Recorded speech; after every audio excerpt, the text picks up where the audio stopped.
저는 현재 제네텍 코리아에서 SE로 지금 일하고 있고요. 김현중 부장이라고 합니다. 오늘 이 시간에는 제네텍 시큐리티 센터 내에 많이 알려져 있는 VMS 부분인 옴니캐스트에 대해서 설명을 드리고자 하고요.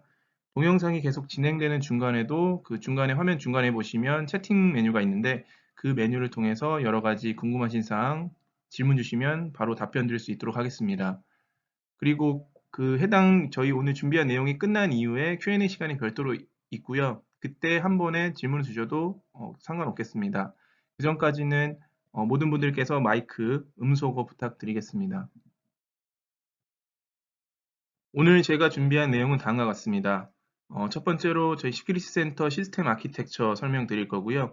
두 번째로는 옴니캐스트에 대해서 저희 VMS죠. 옴니캐스트에 대해서 설명드리고 그 다음으로는 기본적인 저희 옴니캐스트 이외에 같이 더 연관되어 있는 페이로버라든지 페더레이션 기능, 그다음에 액티브 디렉토리 연동, 그리고 뭐 모바일과 웹 클라이언트를 어떻게 구성하시면 되는지에 대해서 설명을 드릴 거고요.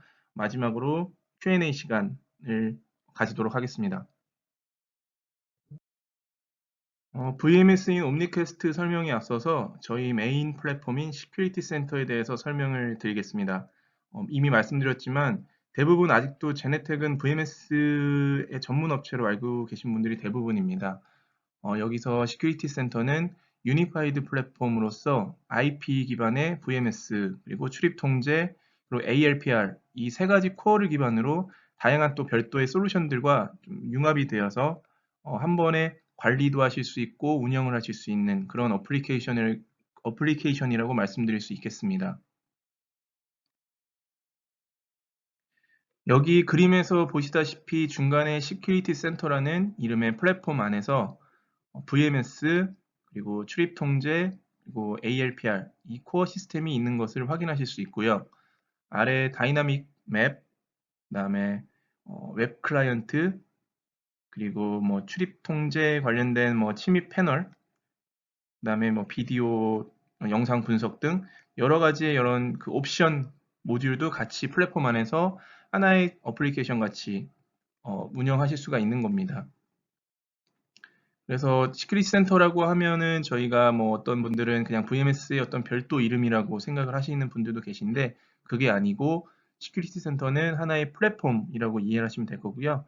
여기에서 오늘 설명해 드리는 그 옴니캐스트가 있지만 옴니캐스트 말고 여러 가지 뭐 출입 통제와 LPR들을 같이 융합을 해서 한 번에 좀 물리적인 보안에 있어서 대비를 하실 수 있는 그런 솔루션이라고 이해를 해주시면 될 것 같습니다. 유니파이드 플랫폼 코어 모듈로서 세 가지 방금 전에 언급드렸던 그 코어 중에 VMS는 바로 옴니캐스트입니다. 2019년 자료 기준으로 전 세계 VMS 시장 부분 1위 했었었고요. 국내에서도 많이 알려져 있는 제네텍 VMS라고 할 수 있습니다. 그리고 시너지스는 출입 통제 제품명이고요. 그리고 마지막에 노란색으로 되어 있는 오토뷰는 저희 ALPR 제품입니다.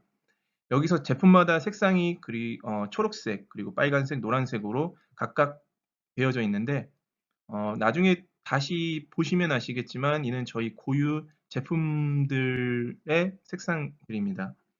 어플리케이션 자체에서도 이러한 색상으로 저희가 이제 태스크라고 하는 어떤 아이콘 모양으로 그런 해당 태스크를 실행을 하면 그거에 맞는 기능이 실행이 되게 되는데요.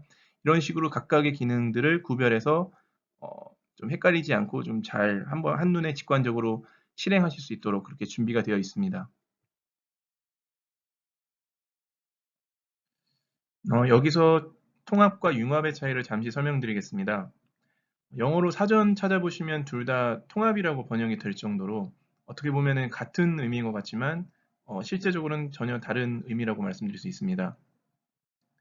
먼저 유니피케이션 부분은 하나의 플랫폼 안에서 VMS 그리고 뭐 출입 통제 그리고 여러 가지 솔루션들이 모두 하나의 플랫폼 안에서 관리 그리고 운영이 될 수 있는 거죠. 여기 부분에서의 장점은 여러 다른 기능들이 단일로 유지 보수가 가능하고 관리자 및 운영자 교육도 하나의 회사에서 가능할 수 있습니다. 하지만 통합은 많은 SI 파트너에서 고민인 것이 여러 가지 타사 시스템을 통합을 할 수는 있지만 어떤 프로젝트에 있어서 하나의 시스템으로 통합은 할 수는 있지만 어, 관리하거나 그리고 운영하는 것들이 각각 어플리케이션, 각각 따로따로 실제적으로 관리도 해야 되고 운영을 해야 되고 하는 그런 불편함이 있는 거죠. 그리고 이러한 부분 때문에 유지보수 하는 데 있어서도 연락해야 되는 어떤 그런 연락처가 컨택 포인트가 제각각으로 이제 연락을 해주셔야 되는 것도 생길 거고요. 그리고 제품을 교육함에 있어서도 각각 납품하는 업체 그 솔루션 제품마다 일일이 개별적으로 교육을 진행을 해야 되는 여러 가지 문제점들이 많이 있겠습니다. 오픈 플랫폼이라는 단어도 많이 들어보셨을 겁니다. 그런 오픈 플랫폼이라는 단어도 있지만 여기서는 오픈 아키텍처의 의미에 대해서 말씀드리겠습니다. 오픈 플랫폼은 말 그대로 메인 플랫폼은 변경해서 사용할 수 있도록 하겠다라는 정책입니다. 제네텍은 플랫폼은 그대로 변경하지 않고요. 그 안에서 필요한 하드웨어를 선택해서 설계하실 수 있게 한다라는 그런 차이가 있습니다. 저희 그 서포트 디바이스 리스트에서도 그런 어떤 장비들이 지원되고 있는지 확인하실 수가 있고요.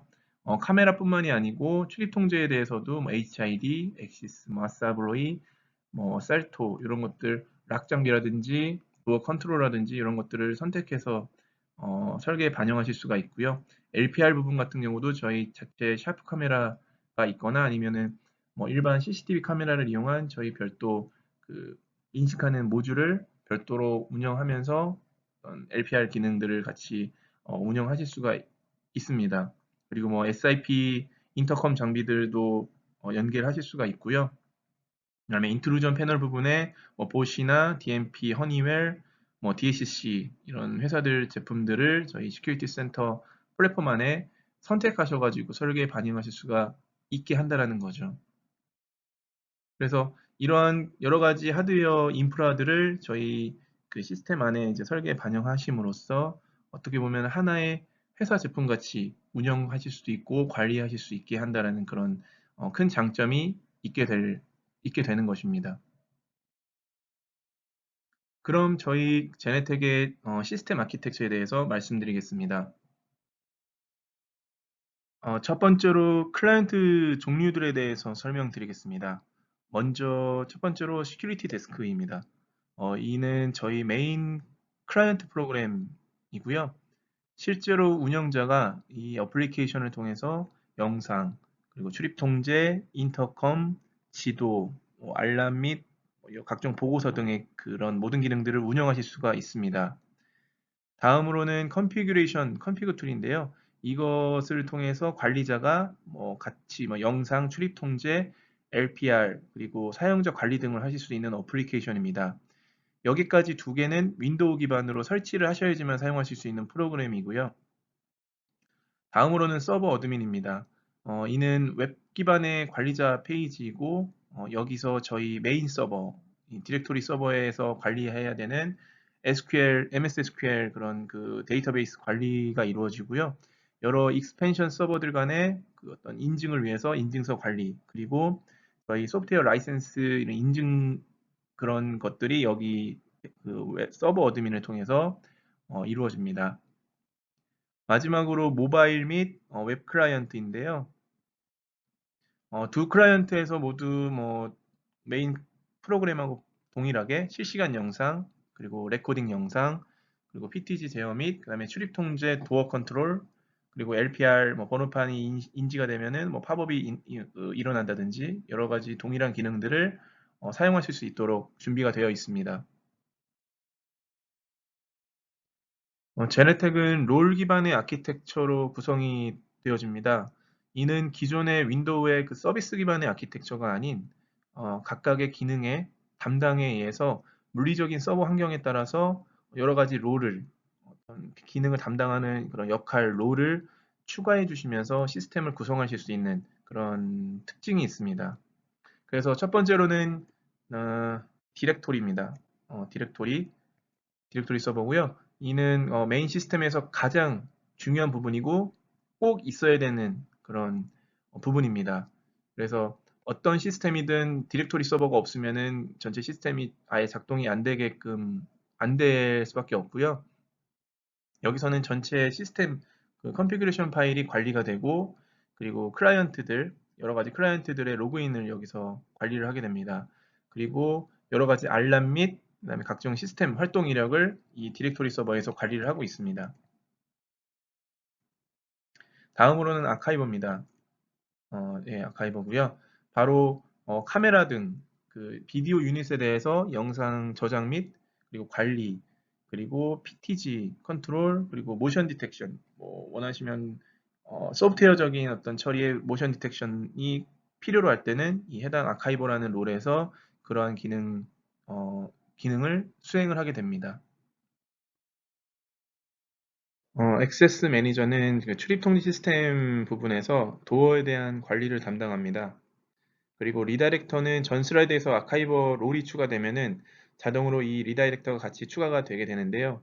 바로 스트리밍 동작을 실제적으로 하는 역할을 담당한다고 보면 되시겠습니다. 유니캐스트나 멀티캐스트, 그리고 뭐 TCP, UDP 등을 실제 네트워크 환경에 맞춰서 실제적으로 스트리밍을 실행하게 하는 그런 역할을 담당한다라고 이해하시면 되겠습니다. 맵 매니저는 저희 플랜 매니저라고 하는 저희 그 제품이 있는데, 바로 지도 기능을 담당합니다.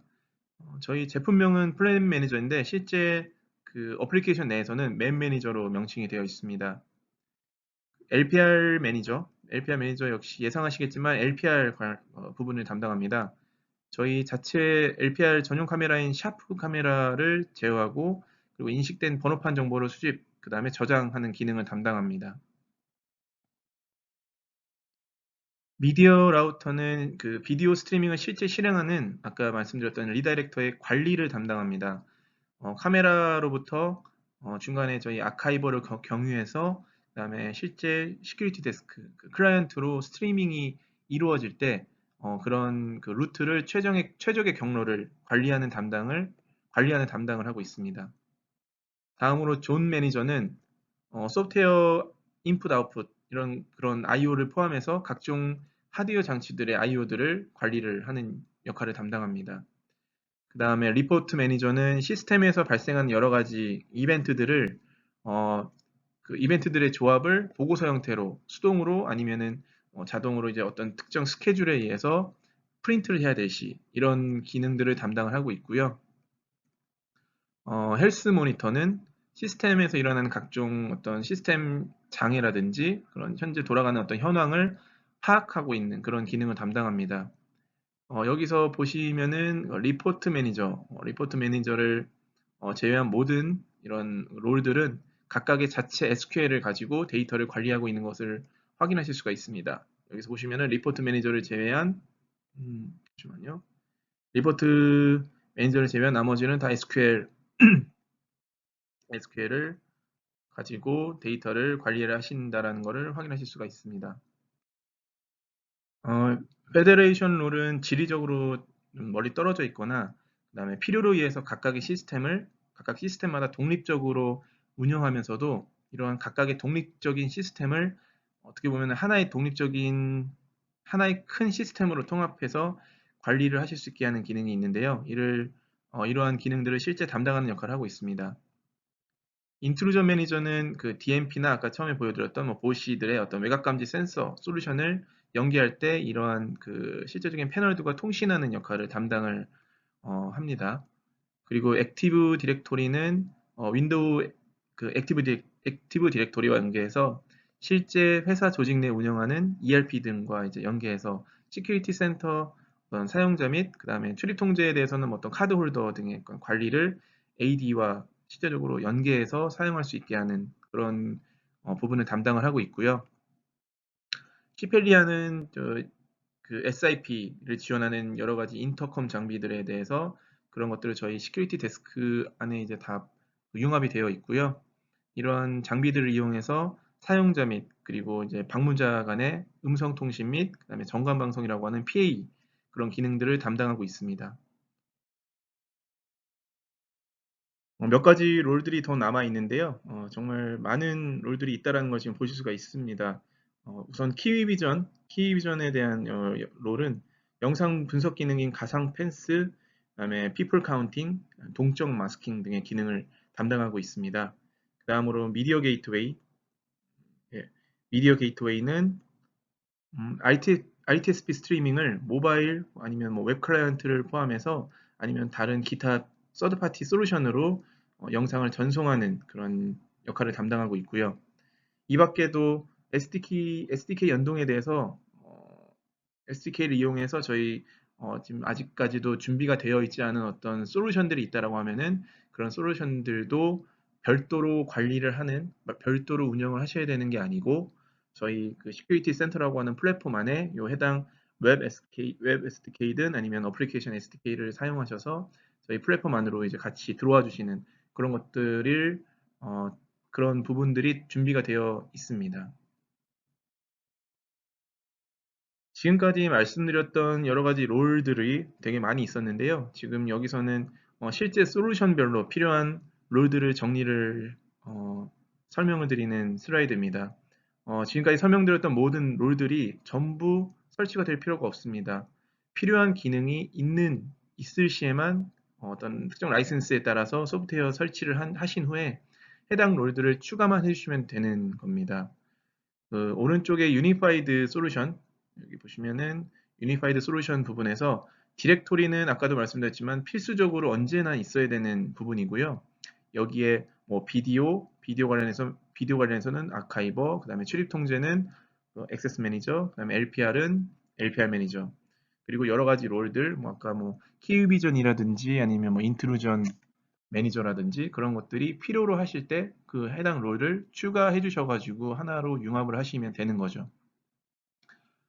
왼쪽에 보시면 이제 이런 것들 유니파이드가 아니고 뭐 비디오만 필요하시다라고 하는 상황에서도 다 유동적으로 이렇게 특정 필요하신 롤만 추가를 해주시면 되는 겁니다. 오늘 주로 설명을 해드리고자 하는 음, 비디오 부분, 옴니캐스트만 필요하시면 여기에서도 이제 디렉토리는 무조건 있어야 되는 거고, 그 다음에 아카이버, 뭐 아카이버만 여기에는 나와 있지만 뭐 여기 아까 미디어 라우터라든지 그 다음에 리다이렉터 같은 것도 자동으로 포함이 되게끔 되어 있습니다.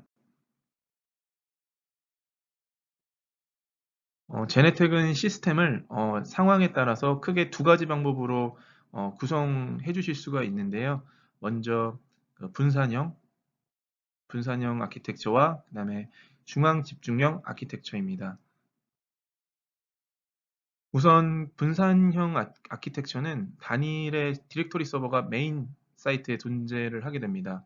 그리고 여러 확장 서버들이 여러 네트워크 어느 위치에서든 네트워크가 연결만 돼 있으면 어느 위치에서든 동작하게 할 수 있습니다. 그래서 따라서 어느 위치에 있던 사용자든지 간에 네트워크를 통해서 디렉토리에 먼저 로그인을 하신 후에 그 다음부터 운영을 하실 수가 있는 거죠. 그래서 로컬의 아카이버가 만약에 위치한 사용자도 우선 메인에 있는 디렉토리에 로그인이 승인만 되면은 그 이후부터는 로컬에 있는 아카이버 서버로부터 바로 직접 디렉토리 서버를 거치지 않고도 직접 스트리밍을 어, 받으실 수가 있는 거죠. 그래서 다음 슬라이드에 대해서 이에 대해서 그림과 함께 설명을 드리도록 하겠습니다. 이 그림에서 보시다시피 리모트 시스템에 있는 운영자는 여기 보시면 이제 여기가 디렉토리가 위치해 있다라는 의미입니다. 그래서 처음 로그인이 필요로 할 시에만 여기 헤드엔드 본사가 됐던 아무튼 메인이 되는 사이트에 접속을 하셔서 로그인이 먼저 이제 이루어져야 되고요. 그 이후부터는 로그인이 이루어진 이후부터는 각각 원격에 있는 이런 사용자들이 어, 바로 이제 로컬단에서 여기 보시면 이제 아카이버, 각각의 아카이버에서 연결되어 있는 카메라에 대한 스트리밍을 바로 그 스트리밍을 수신할 수가 있는 거죠. 근데 여기서의 단점은 만약에 로그인이 이런 웬 환경에서 이루어져야 되는 상황에서 만약에 음, 뭔가 문제가 났을 때 여기서 로그인이 이루어지지 않는 이후부터는 어떻게 보면은 영상에 대한 접근이 불가하게 되는 상황이 이루어질 수도 있는 겁니다. 뭐 만약에 그런 상황이 이루어지더라도 실제적으로는 우선 로컬단에 있는 아카이버 서버에서 어, 레코딩은 끊김없이 동작이 되고 있게 할 수 있거든요. 그래서 영상 손실에 대한 부분은 뭐 대비가 될 수 있지만 실제적으로 운영자분께서 어떤 영상에 대한 컨트롤이라든지 PTG 제어 같은 것들에 대한 기능이 동작에 좀 장애가 있을 가능성이 있게 된다라는 거죠. 다음으로 중앙 집중형 아키텍처입니다. 바로 페더레이션이라는 기능이 이 중앙 집중형 아키텍처를 할 수 있는데요. 각각 떨어져 있는 사이트들은 각각 별도의 디렉토리가 각각 존재합니다. 이 말은 각각의 사이트는 독립적으로 시스템 관리 및 운영이 가능하다라는 의미이기도 하고요. 여기서 중앙 메인 사이트가 아닌 다른 리모트 사이트들은 페더레이팅이 되면은 메인 사이트에서도 하나의 전체 시스템 같이 동일하게 관리 및 운영이 가능하게 된다는 의미입니다. 이 역시 다음 슬라이드에서 그림과 함께 다시 한번 설명을 드리도록 하겠습니다. 보시다시피 각각 리모트 시스템에서는 운영자들이 자체적으로 로그인해서 각각의 시스템 엔티티들, 여기서 이제 카메라랑 뭐 출입 통제 이런 부분들이 되겠죠.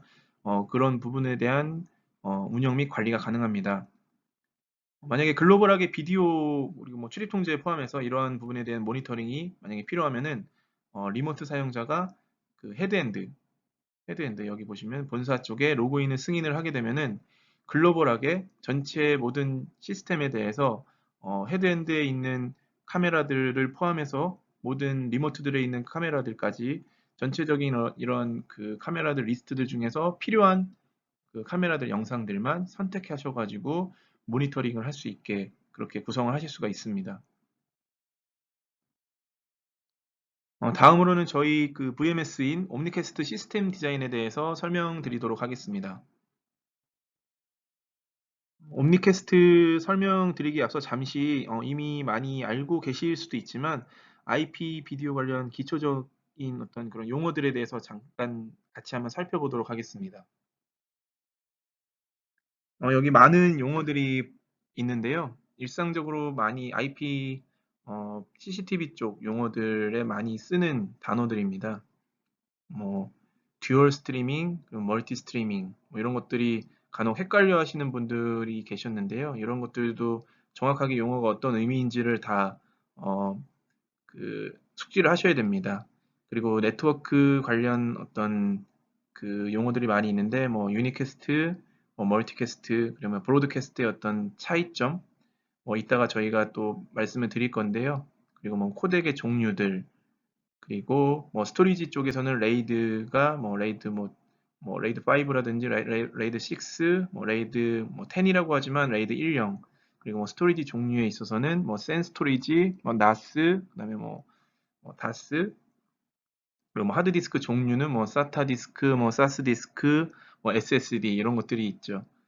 그리고 뭐 밑에 맨 마지막에 보시면 뭐 G64, 뭐 G64X 요거는 어떻게 보면은 공통적으로 쓰는 단어는 용어들은 아니고요. 요 그 비디오 포맷이라고 돼 있는데 뭐 예상하시겠지만 저희 제네텍에서 자체적으로 그 영상을 저장할 때 쓰는 그런 특정 고유 확장자라고 보시면 되겠습니다.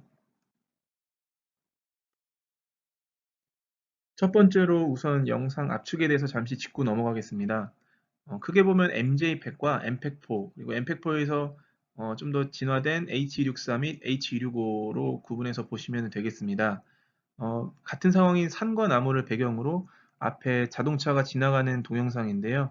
MJPEG의 경우에는 총 5프레임에서 5장의 이미지가 백그라운드 이미지로 앞에 자동차 이미지가 모두 포함된 것을 보실 수가 있습니다.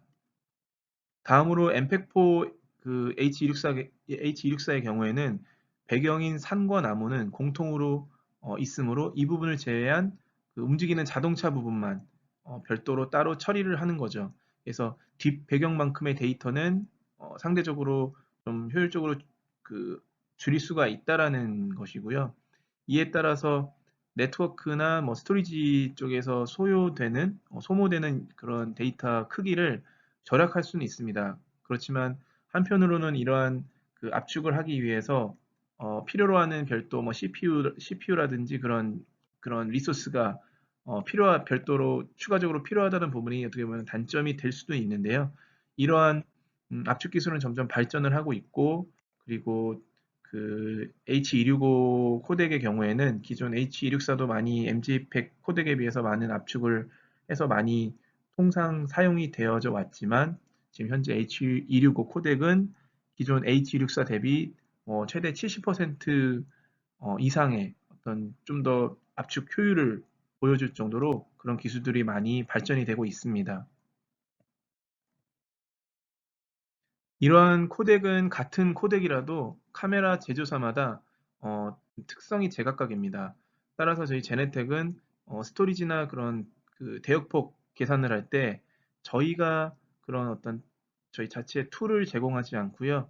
카메라 제조사가 대부분 무료로 이제 배포하고 있는 그런 계산기를 사용해서 전체 어떤 스토리지 용량이라든지 네트워크에서 필요로 하는 대역폭 계산을 하는 것을 권장을 드리고 있습니다. 그래서 뭐 프로그램마다 다 거의 비슷하긴 한데 총 저장 일수 그리고 뭐 카메라의 어떤 대수라든지 코덱 종류 그리고 뭐 레코딩 환경 등 뭐 모션 디텍션이 있을 때만 레코딩을 한다라든지 아니면은 24시간 계속 레코딩을 한다라든지 이런 변수들을 입력하셔서 이에 대한 총 네트워크 대역폭 및 이에 대한 스토리지 용량 계산을 하실 수가 있습니다.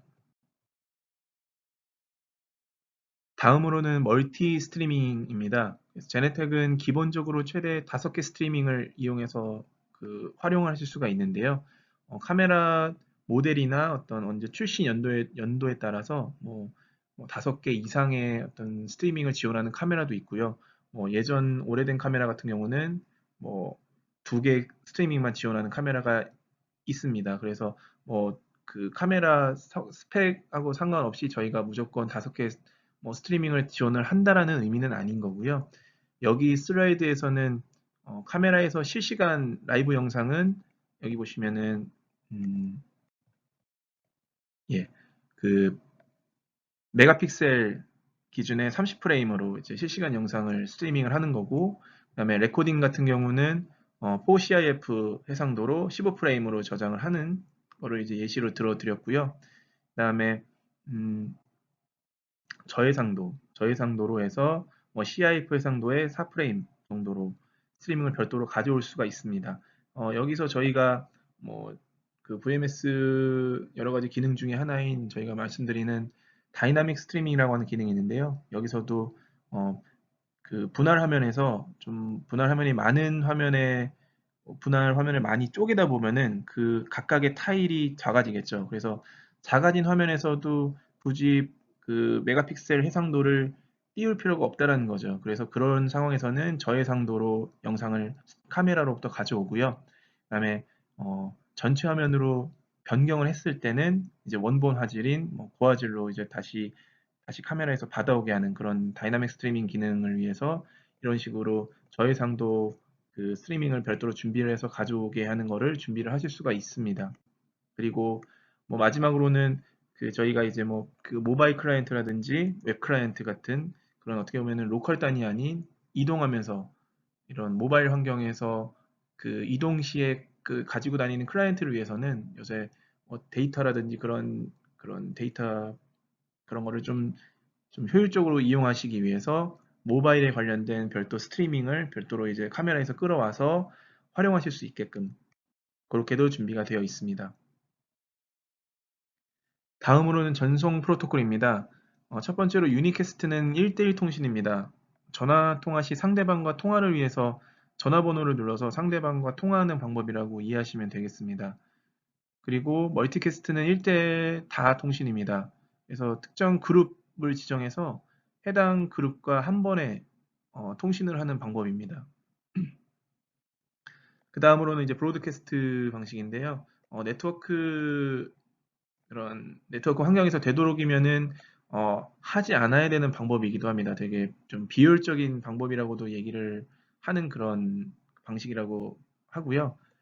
음, 바로 이제 전체 네트워크, 이제 해당 네트워크 연결되어 있는 모든 그런 부분들의 그 통신을 전달하는 방법이라고 이해하시면 됩니다. 흔히 PA라고도 하고 그 전광방송이라고 하는 이런 기능들이 이러한 방법에 해당된다라고 할 수 있겠습니다.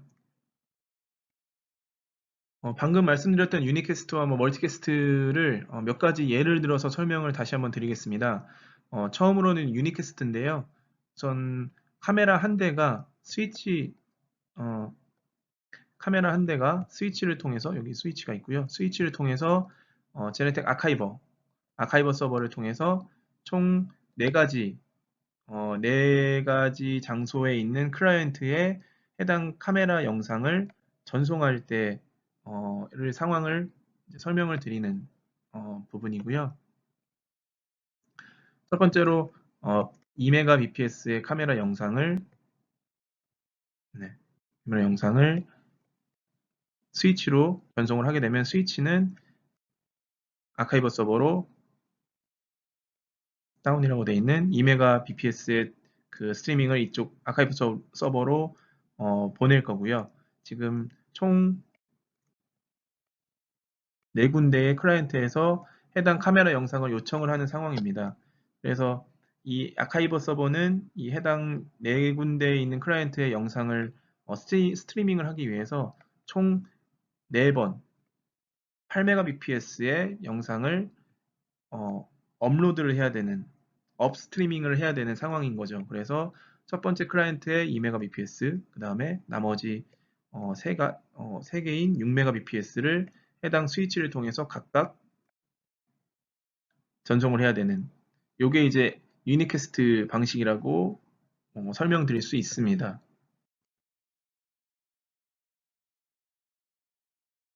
다음으로는 멀티캐스트입니다. 그래서 방금 유니캐스트 환경과 동일한 상황이면서 우선 제네텍 서버를 통해서 저희 아카이버를 통해서 스트리밍이 되는 상황을 예시로 보여드리겠습니다. 그래서 먼저 카메라에서 2Mbps로 설정된 스트리밍을 스위치를 통해서 전송을 하면은 이는 바로 이제 제네텍 아카이버로 영상이 들어오겠죠. 그래서 영상이 들어오면은 우선 저장이 될 거고요. 여기서 동일한 상황으로 총 4대의 클라이언트에서 해당 카메라 영상을 요청을 하였습니다. 그래서 여기 상황에서는 유니캐스트와는 다르게 멀티캐스트 그룹으로 4대의 클라이언트가 동일한 2Mbps의 업로드만 필요로 하게 됩니다. 그래서 지금은 이제 카메라 영상을 총 4대의 클라이언트로만 전송하는 상황을 보여드렸지만 지금 유니캐스트 경우에는 총 4대의 클라이언트로 전송할 때 총 8Mbps의 그 대역폭이 필요로 했지만 지금 멀티캐스트로는 이 해당 아카이버 서버를 통해서 그냥 단지 2Mbps로 전체 그룹으로 지정된 전체 클라이언트로 영상을 전송을 하게 되는 거죠. 그래서 이거는 좀 어떻게 보면은 만약에 클라이언트가 100군데, 뭐 만약에 10,000군데가 되더라도 이거는 유니캐스트 같은 경우는 2Mbps를 10,000번을 전송을 해야 되는 상황이었다라면은 멀티캐스트 같은 경우는 그냥 10,000대의 클라이언트에 한 번에 2Mbps로 한 번에 전송을 하면은 되는 그런 상황이 될 수 있는 거죠. 다음으로는 동일한 멀티캐스트 환경이지만 제네텍에서 타사 VMS와 좀 경쟁력 있는 부분을 설명을 드리겠습니다. 국내 기존 저희 파트너사 분들이 이렇게 말씀하는 게 엔드 투 엔드 아니면 뭐 풀 멀티캐스트라고 설명을 드렸기도 했는데요. 바로 카메라에서 지금 중간에 스위치를 통해서 아카이버 서버에 이제 영상을 보내지 않고도 그 실시간 영상을 요청하는 모든 클라이언트에 동시에 바로 전송을 할 수 있게 한다라는 부분입니다. 그래서 이는 지금 제네텍 서버에 그 스트리밍을 받아서 다시 그 아카이버 서버가 리다이렉션이라고 하는 롤을 통해서 전체 클라이언트에 별도로 스트리밍을 해야 되는 부분이 없게 할 수도 있다라는 거죠. 그래서 물론 실시간 영상에 대해서만 이거는 말씀을 드리는 거고요. 뭐 이렇게 레코딩 영상을 어떤 클라이언트가 요청할 때는 멀티캐스트와는 상관없이 유니캐스트로 해당 카메라를 일일이 별도로 이제 보내야 되는 거는 이제 별도 문제인 거고요. 여기서 어, 말씀드리고자 하는 거는 실시간 영상에 있어서 카메라가 저희 서버를 거치지 않고도 바로 클라이언트로 전송을 할 수 있는 이 부분에 있어서 되게 타사 VMS와 이제 그 비트레이트 부분에 대해서 좀 효율적으로 사용할 수 있게 한다라는 점에서 큰 장점이 있다라고 말씀드릴 수 있겠습니다. 이러한 특징들을 바탕으로 그렇다면 실제 이러한 프로토콜이 디자인에 어떻게 영향을 끼치는지 간단히 알아보도록 하겠습니다. 100대 카메라를 유니캐스트 방법으로 전송하는 상황을 보여드리겠습니다. 아까 상황과 동일하지만 카메라 수량에 따른 비트레이트 그 계산만 고려해 주시면서 봐주시면 되겠습니다. 그래서 총 100대의 카메라가 각각 2mbps로 전송을 하게 되니까요. 총 200mbps로 스위치에 전달이 될 겁니다. 네, 이게 될 거고요. 다음으로는 이 스위치로 들어온 영상이 제네텍 아카이버로 전송이 됩니까? 200mbps가 다운으로 아카이버로 들어오게 되겠습니다. 이런 상황에서 총 4군데 클라이언트에서 16개씩 카메라를 요청하는 상황입니다. 그래서 제네텍 아카이버 서버 입장에서는 32mbps씩 총 4개로 보내야 송출을 해야 되니까 총 128mbps, 그러니까 지금 16개 화면 16개 카메라 영상을 총 4군데에서 요청을 하는 거니까 총 64개의 스트리밍이 필요한 거고요. 이 카메라 64대의 카메라가 각각 2mbps로 지정이 되어 있으니까 총 128mbps의 그 대역이 스트리밍이 업로드가 되는 거죠. 제가 뭐 업스트리밍이라고 말씀을 드리는 게 맞는 거지만 우선 업로드라고 말씀을 드리겠습니다. 그래서 처음에 상단 요 클라이언트에서 네, 요 클라이언트에서 32mbps로 우선 수신이 되고요. 나머지 96mbps가 이제 다른 요 해당 스위치를 통해서 오른쪽에 세대 클라이언트, 예, 세대 클라이언트에 각각 32mbps씩 전송이 됩니다. 예, 이게 바로 유니캐스트로 지금 간단하게 요청하는 클라이언트에 어떻게 영상이 스트리밍이 되는지에 대해서 말씀을 드렸고요. 제가 처음에 리다이렉터 룰에 대해서 설명을 드렸었는데요. 기억이 나실지 모르겠습니다. 바로 영상을 실제 스트리밍을 하는 거를 담당을 하고 있고요. 유니캐스트 환경에서 상황에 따라서 네트워크 전송을 할 때, 스트리밍을 할 때 그 스루풋이 부족한 경우가 생길 수 있습니다. 그래서 이러한 상황에서 리다이렉터를 통해서 이런 스트리밍에 대한 그 스루풋 분산을 할 수가 있는 거죠. 그래서 여기 예시를 들어서 다시 보여드리면 우선 총 100대 카메라 영상에 총 200mbps의 그 대역이 아카이버 서버로 전송을 하게 되는 것까지는 동일하고요. 지금 총 4대 클라이언트 워크스테이션에서 총 32개 스트림, 그래서 첫 번째는 16대 카메라, 그리고 나머지 또 다른 16대 카메라에 대해서 이 나머지 세대에서 여기 세대에서 스트리밍을 요청을 하는 상황입니다. 그래서 지금 처음으로 이제 회색으로 되어 있는 거를 보시면 이 아카이버에서 이 스위치를 통해서 16개 스트리밍, 그래서 총 32mbps의 업 스트리밍이 이제 먼저 실행이 되고요. 두 번째로도 동시에 다른 32개의 스트림, 예, 16개 스트리밍이죠. 예, 죄송합니다. 16개 스트리밍을 옆에 있는 리다이렉터, 요거는 지금 서버 모양이지만 지금 현재 리다이렉터의 의미거든요. 그래서 여기로 32mbps의 다운스트리밍이 우선 이 리다이렉터로 우선은 들어오게 되고 이 나머지 클라이언트에 대해서 각각의 32mbps, 그래서 총 3대 워크스테이션에 전송을 해야 되니까 총 96mbps의 업링크가 필요로 해서 이 리다이렉터가 그런 그 스트리밍을 여기서 대신 별도로 하게 되는 거죠.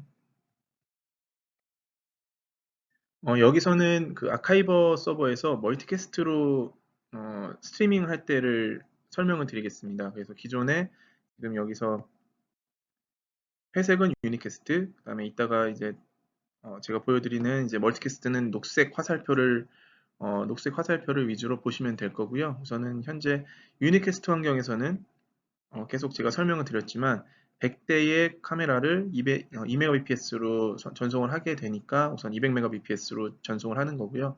이게 아카이버 서버로 지금 그대로 들어오고 있는 거를 어, 나타내고 있습니다. 여기까지는 이해가 되시죠? 그래서 지금 현재 상황은 16대 카메라 영상을 총 4군데에서 요청을 하게 되므로 하고 있으니까요. 그래서 총 64대, 그러니까 16개 그 카메라 영상을 4대니까 64대 카메라 영상을 전송을 업 스트리밍을 해야 되니까 총 128mbps의 그 대역폭이 위로 올라가고 있는 것을 보실 수가 있습니다. 그래서 이런 비효율적인 그 네트워크 스트리밍 대역폭을 멀티캐스트로 만약에 변경을 한다고 하면은 지금은 총 32대 카메라 영상을 각각 매대의 워크스테이션에서 어디로 갈지 모르겠지만 32대 카메라 영상을 어, 4대 워크스테이션에서 지금 요청을 했다라고 하는 가정에서 설명을 드리겠습니다. 그래서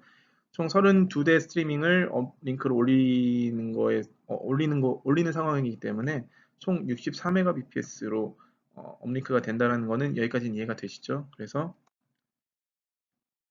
지금 멀티캐스트로 바꾼 이후에는 지금 200mbps의 다운, 요거 200mbps로 지금 들어오고 지금 올라가고 있는 업 스트리밍은 지금 총 64mbps인 거라고 여기 지금 보여드리고 있습니다. 그래서 여기까지도 이해가 되시리라고 지금 생각을 하고 있고요. 그래서 예상하시다시피 멀티캐스트는 한 번에 그런 그 그룹으로 지정되어 있는 클라이언트에 한 번에 전송을 하게 되니까 지금 첫 번째 워크스테이션에 스트리밍이 되고 있고 나머지 스트리밍 그 요청한 클라이언트에서도 지금 하나의 멀티캐스트 스트리밍을 수신을 할 수 있게 되는 상황이라고 그 보여드리고 있습니다.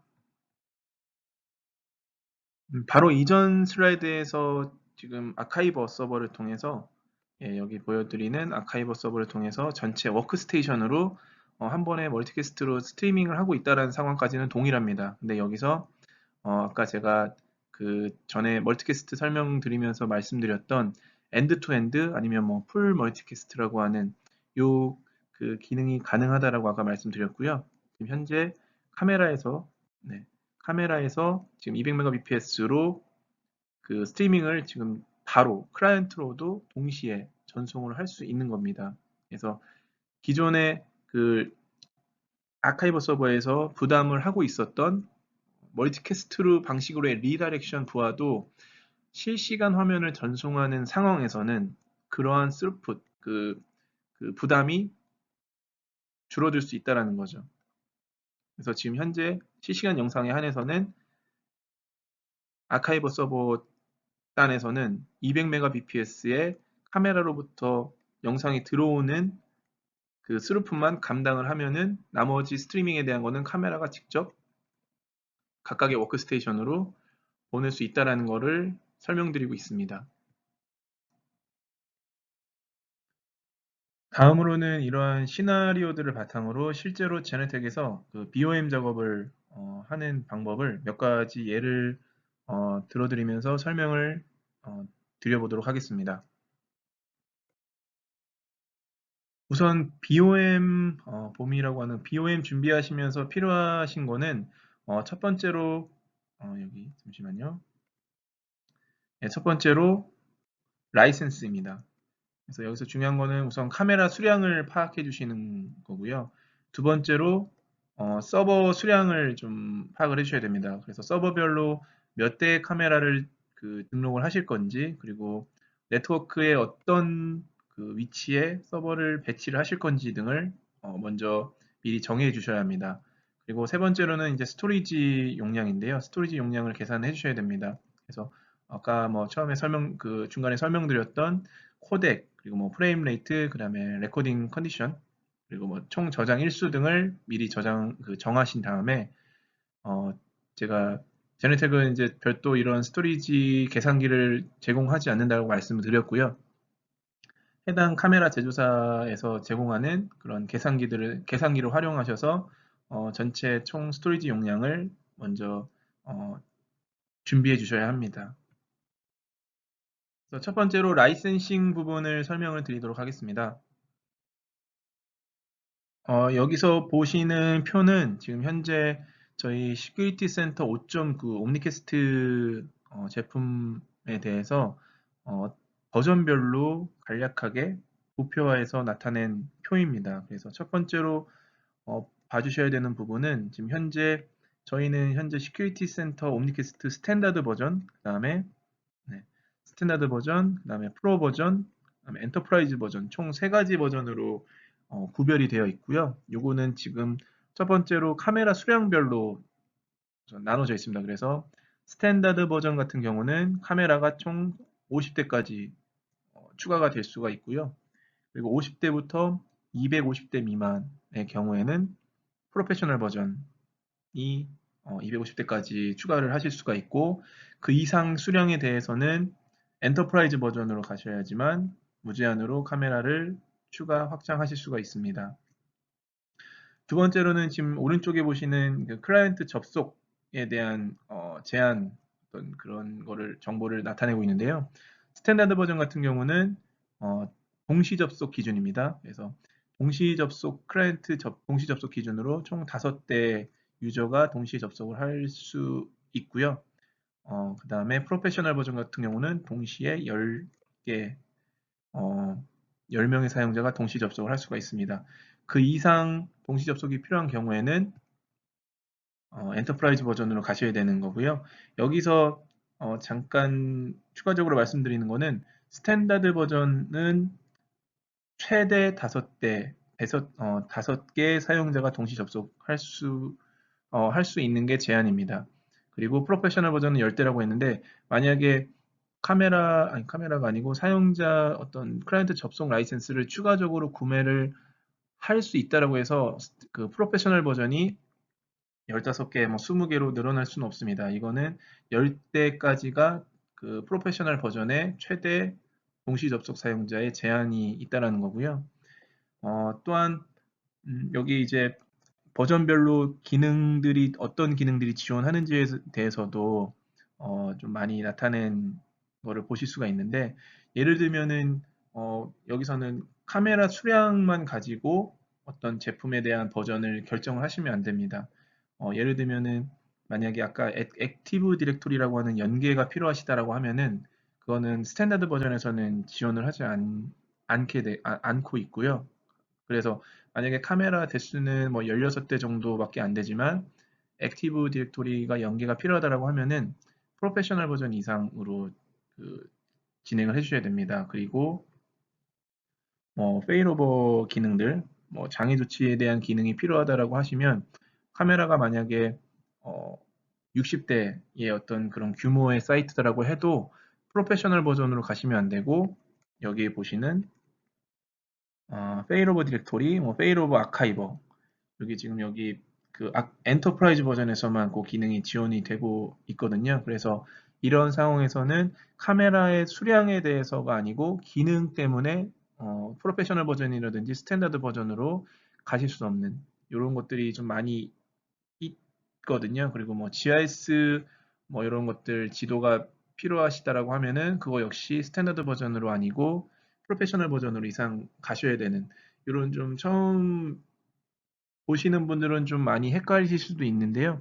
이런 것들은 저희 그 파트너사에 저희 총판사가 지금 두 군데가 있긴 한데, 그런 총판사에 연락 주셔가지고 도움을 받으시거나 아니면 저희 제네텍 코리아로 연락을 주시면 이러한 부분에 대해서 다시 한번 어, 좀 설명을 드리거나 아니면 도움을 드릴 수가 있으니까 그렇게 저희한테 언제든지 연락을 주시면 되겠습니다. 우선 50대 카메라 미만, 어떤 그런 미만에서 BOM 작성하는 것을 같이 좀 해보시겠습니다. 그래서 여기 gsc-base-5.x라고 되어 있는데요. 요거는 지금 GSC라는 거는 저희 제네텍 시큐리티 센터의 그 약자라고 보시면 되고요. 베이스는 베이스 라이센스, 그리고 5.x는 지금 현재 저희가 최신 버전이 5.9 버전입니다. 그래서 실제 BOM 작업 그 견적을 내실 때 5.9에 대한 베이스를 선택을 해주시면 되는 거고요. 그 다음으로는 이제 DSC-OM, OM은 저희 VMS인 옴니캐스트의 앞에 OM을 지금 딴 거고요. 그리고 S는 스탠다드의 약자입니다. 그래서 아까 스탠다드 버전은 최대 50대 카메라까지 지원을 한다라고 말씀을 드렸고요. 그렇기 때문에 스탠다드 버전으로 가셔도 된다라는 상황에서 그래서 S라고 돼 있는 요거를 정해주시면 됩니다. 그리고 마지막으로 OM-S, 스탠다드 버전까지는 이해가 되셨죠? 그래서 다시 1C라고 하는 거는 카메라 라이센스입니다. 그래서 카메라 라이센스, 카메라 수량별로 요 해당 GSC-OM-S-1C라고 하는 거를 카메라 수량대로 준비를 해주시면 되겠습니다. 그래서 여기 베이스에 대해서 그러니까 베이스 5.0X에는 어떤 기능들이 포함이 되어 있는지, 베이스 패키지에는 뭐 하나의 스탠다드 버전 기준에서요. 그래서 하나의 디렉토리, 네. 하나의 디렉토리, 그 다음에 최대 스탠다드 버전, 아까 말씀드렸죠. 총 5대 클라이언트가 동시 접속을 할 수 있다는 거고요. 조금 이후에 제가 모바일 클라이언트와 웹 클라이언트에 대해서 말씀을 드릴 건데요. 지금 웹 클라이언트 같은 경우는 지금 여기 베이스 패키지에 이미 접속 라이센스가 포함이 되어 있습니다. 근데 모바일 클라이언트의 접속 라이센스는 베이스 패키지에는 포함이 안 되어 있고요. 여기에도 뭐 여러 가지 존 모니터링, 뭐 알람, 그다음에 뭐 리포팅 기능, 뭐, 뭐 각종 리포트 기능, 그리고 뭐 가상화, 그리고 각종 언어들 지원한다라는 정보 여기서 확인하실 수가 있고요. 스탠다드 버전에 대해서도 어떤 기능들이 포함이 되어 있는지 쭉 보실 수가 있는데 아까도 다시 한번 말씀드리지만 최대 5대 카메라가 최대 5대 클라이언트까지 접속을 하실 수가 있고 최대 물리적으로 하나의 아카이버 서버까지만 설치가 하실 수가 있습니다. 그래서 다중 서버로 확장을 하실 수는 없다라는 의미가 되는 거고요. 예, 뭐 여기 보시면은 뭐 키보드랑 뭐 조이스틱 이런 것도 그 지원을 하고 있고, 네, 뭐 미디어 라우터, 그다음에 카메라 시퀀스 기능, 뭐 카메라 뭐 디워핑이라고 해서 360도 어안 렌즈 카메라를 이제 자동으로 좀 펴주는 그런 기능들 이런 것들이 스탠다드 패키지에 포함이 되어 있습니다. 계속해서 카메라 접속 라이센스에 대해서 좀 몇 가지 좀 세부적으로 나눠져 있는 부분이 있는데요. 이 부분에 대해서 좀 설명을 드리겠습니다. 그래서 아까 전 슬라이드에서 제가 말씀드렸던 옴니캐스트 스탠다드 버전의 카메라 접속 라이센스 이것까지는 그냥 일반적인 IP 카메라, 뭐 IP 엔코더, 디코더 이런 것들을 추가하실 때 해당 요 라이센스를 준비를 해주셔야 되고요. 그 다음에 S-1 PAC 같은 경우는 아날로그 카메라 접속 라이센스입니다. 그래서 요거를 구분해 놓은 이유는 IP 카메라를 추가하실 때 그 라이센스 비용과 뭐 아날로그 카메라의 비용이 좀 차이가 있고요. 가격이 아날로그 카메라 쪽이 좀 어떻게 보면은 낫다라고 이제 지금 잠깐 설명을 드릴 수가 있고요. 그다음에 S-1 VIP는 이제 비디오 임포트라고 해서 오프라인 카메라라고도 말씀을 하시는 그냥 뭐 웨어러블 카메라. 그래서 어떤 경찰관 분들이 어디 이제 현장에 나가서 그 실시간으로 전송을 하지 않고 우선 저장을 한 카메라 영상을 나중에 센터에 들어오셔가지고 와이파이 어떤 영역 안에 들어와서 그거를 자동으로 저희 시큐리티 센터 그 아카이버로 바로 이제 그 카메라 영상을 이제 저장된 영상을 이제 이동시킨 다음에 나중에 뭐 시큐리티 데스크든 아니면 뭐 모바일 클라이언트든 웹 클라이언트들을 통해서 나중에 저장 영상을 보실 수 있는 뭐 이럴 때 필요한 라이센스도 이제 저희가 별도로 이렇게 준비가 되어 있고요. 마지막으로 이제 원 RC, 그러니까 리스트릭트 카메라 라이센스라고 이제 얘기를 하는데 어, 저희가 이제 사이버 보안 부분에서 되게 좀 중요시하게 대비를 하고 있었고 여기에 대해서 이제 중국산 카메라가 특히 이제 그런 보안에 취약한 어떤 부분이 있다라고 저희는 판단을 해서 최대한 중국산 카메라를 쓰지 않도록 그런 어떤 제한 정책을 시작을 했었고요. 그것 때문에 나온 게 바로 이 리스트릭티드 라이센스라고 이제 말씀드릴 수가 있습니다. 그래서 지금 현재로는 지금 원래는 하이크비전 카메라가 여기에 해당이 됐었었는데요. 지금 현재는 다우아 카메라도 지금 포함이 되어 있고 지금 6월 1일자 2020년 6월 1일자 이후로는 하이크비전과 다우아 카메라는 더 이상 저희 제네텍 시큐리티 센터에서 지원을 하지 않는 걸로 지금 확정이 되어 있고요. 기존에 이미 저희 시스템에 들어와 있던 카메라는 아직 그것까지는 밴을 시킨 건 아니고 지원은 하고 있지만 신규로 추가되는 어떤 모델들에 대해서는 더 이상 지원을 하지 않고 있게 되는 걸로 이제 확정이 되어 있습니다. 그래서 그러한 상황에서 필요한 라이센스가 바로 이 리스트릭트 라이센스고요. 이거는 이거 역시 카메라 수량별로 만약에 하이크비전 카메라가 10대다라고 하면은 필요한 게 우선 IP 카메라를 예를 들었을 때 하나의 카메라 라이센스 그 10개가 필요하고요. 그 다음에 리스트릭트 카메라도 10개가 같이 필요합니다. 그래서 이 라이센스가 같이 준비가 되어 있지 않으면 아무리 저희 시스템에 등록이 된다라고 하더라도 영상이 표출이 되지 않게 됩니다. 그래서 지금 총 4개의 카메라 라이센스 부분의 어떤 각각 특징들을 잠깐 설명을 드렸습니다. 다음으로는 서버 쪽, 저희 옴니캐스트 서버 쪽 디자인에 대해서 말씀드리도록 하겠습니다. 저희 제네텍 시큐리티 센터 어떤 시스템을 구성하시기 전에 가장 중요하게 먼저 확인을 해주셔야 되는 부분이 바로 저희 그 포털에 그 문서로 준비가 되어 있는 그 시스템 리퀘어먼트 문서를 꼭 확인을 해주셔야 됩니다. 그래서 여기 시스템 리퀘어먼트 문서에는 음, 뭐 저희 VMS인 옴니캐스트를 포함해서 뭐 시너지스, 뭐 출입 통제 부분이고요. 뭐 오토뷰 이런 거에 대해서 시스템을 구성하실 때 필요한 그런 서버들에 대한 어떻게 준비를 하셔야 되는지에 대한 정보가 다 거기에 언급이 되어 있고요. 여기에 뭐 더 나아가서 뭐 웹 서버라든지 그다음에 모바일 서버, 그다음에 실제 모바일이나 웹 서버를 통해서 스트리밍을 하는 실제 역할을 담당하는 아까 미디어 게이트웨이에 대한 어떤 사양, 뭐 그런 것들에 대한 정보가 다 여기 시스템 리퀘어먼트 문서에 다 준비가 되어 있고요. 뭐 가상화 서버에서 시큐리티 센터 설치를 하실 때도 어떤 부분을 어느 정도의 어떤 성능을 좀 이렇게 준비를 해주셔야 되는지에 대해서도 다 언급이 되어 있습니다. 그리고 뭐 각각 뭐 윈도우 버전이라든지 아니면 SQL 버전, 뭐 만약에 저희가 기본적으로는 익스프레스 버전이 기본적으로 설치가 된다라고 말씀드렸지만 어떤 특정 요구나 어떤 특정 필요로 의해서 뭐 SQL 버전에 대한 뭐 스탠다드나 뭐 엔터프라이즈 버전이 뭐 지금 현재 뭐 2016 버전이 준비가 돼야 된다 뭐 이런 것들 버전 정보들까지도 다 저희가 그 제공을 해드리고 있기 때문에 그런 것들을 꼭 먼저 확인해 주셔야 됩니다.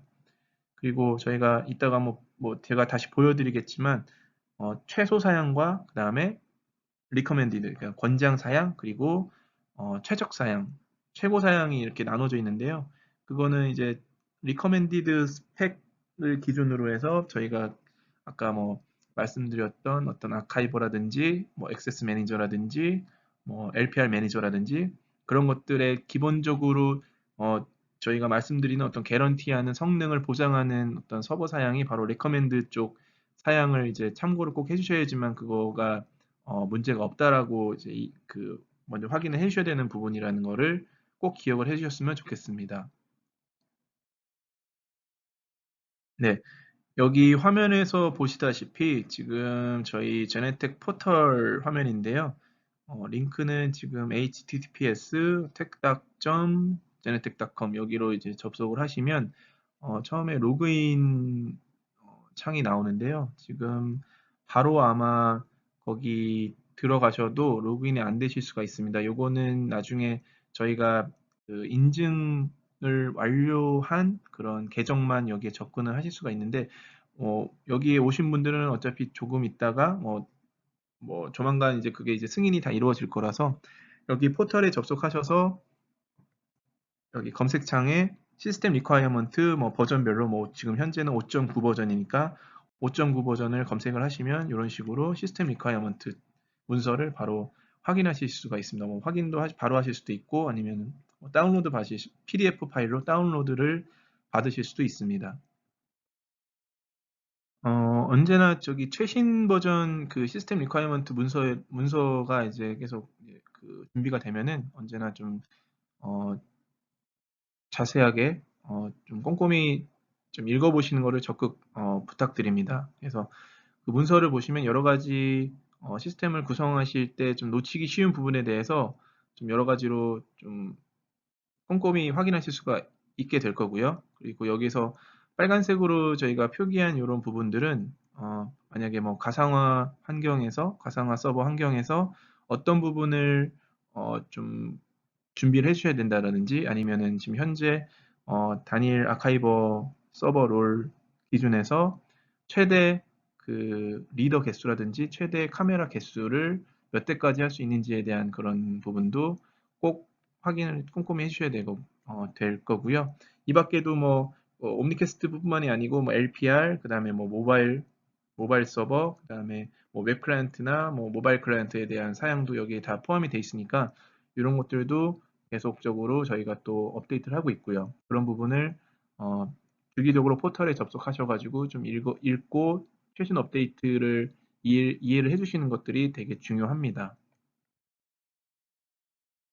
5.9 버전 기준으로 문서를 보시면 총 4가지 항목의 서버 스펙이 명시되어 있습니다.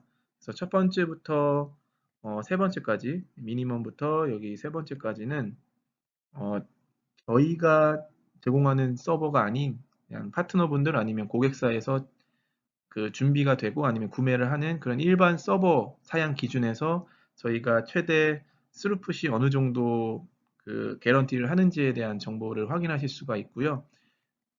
최근에 300mbps보다 좀 더 그 저희가 500mbps까지 그 보증하게 되는 어떤 사양에 대해서는 디스크 부분에 대해서 레이드 5나 6가 12개 하드디스크로 구성됐을 때 500mbps까지 하나의 아카이버 롤당 이렇게 스루풋이 보증이 된다라고 이제 이해를 하실 수가 있습니다. 그리고 마지막으로 여기 하이 퍼포먼스라고 하는 부분은 사양은 안내가 되어 있지는 않은데 여기 이제 스트림볼트 렉 마운트 어플라이언스라고 해서 저희가 아까 그 하나의 아카이버 롤당 최대 300mbps 아니면 300대 카메라까지 처리할 수 있다라고 말씀드렸는데 저희가 이제 그 스트림볼트라고 하는 거는 저희가 자체적으로 델 그 테크놀로지사에서 OEM을 받아서 저희가 자체 출입 통제와 그다음에 비디오 부분을 같이 어우러서 같이 어, 운영하실 수 있게끔 저희가 준비한 최적화된 어떤 하드웨어라고 이해를 하시면 되고요.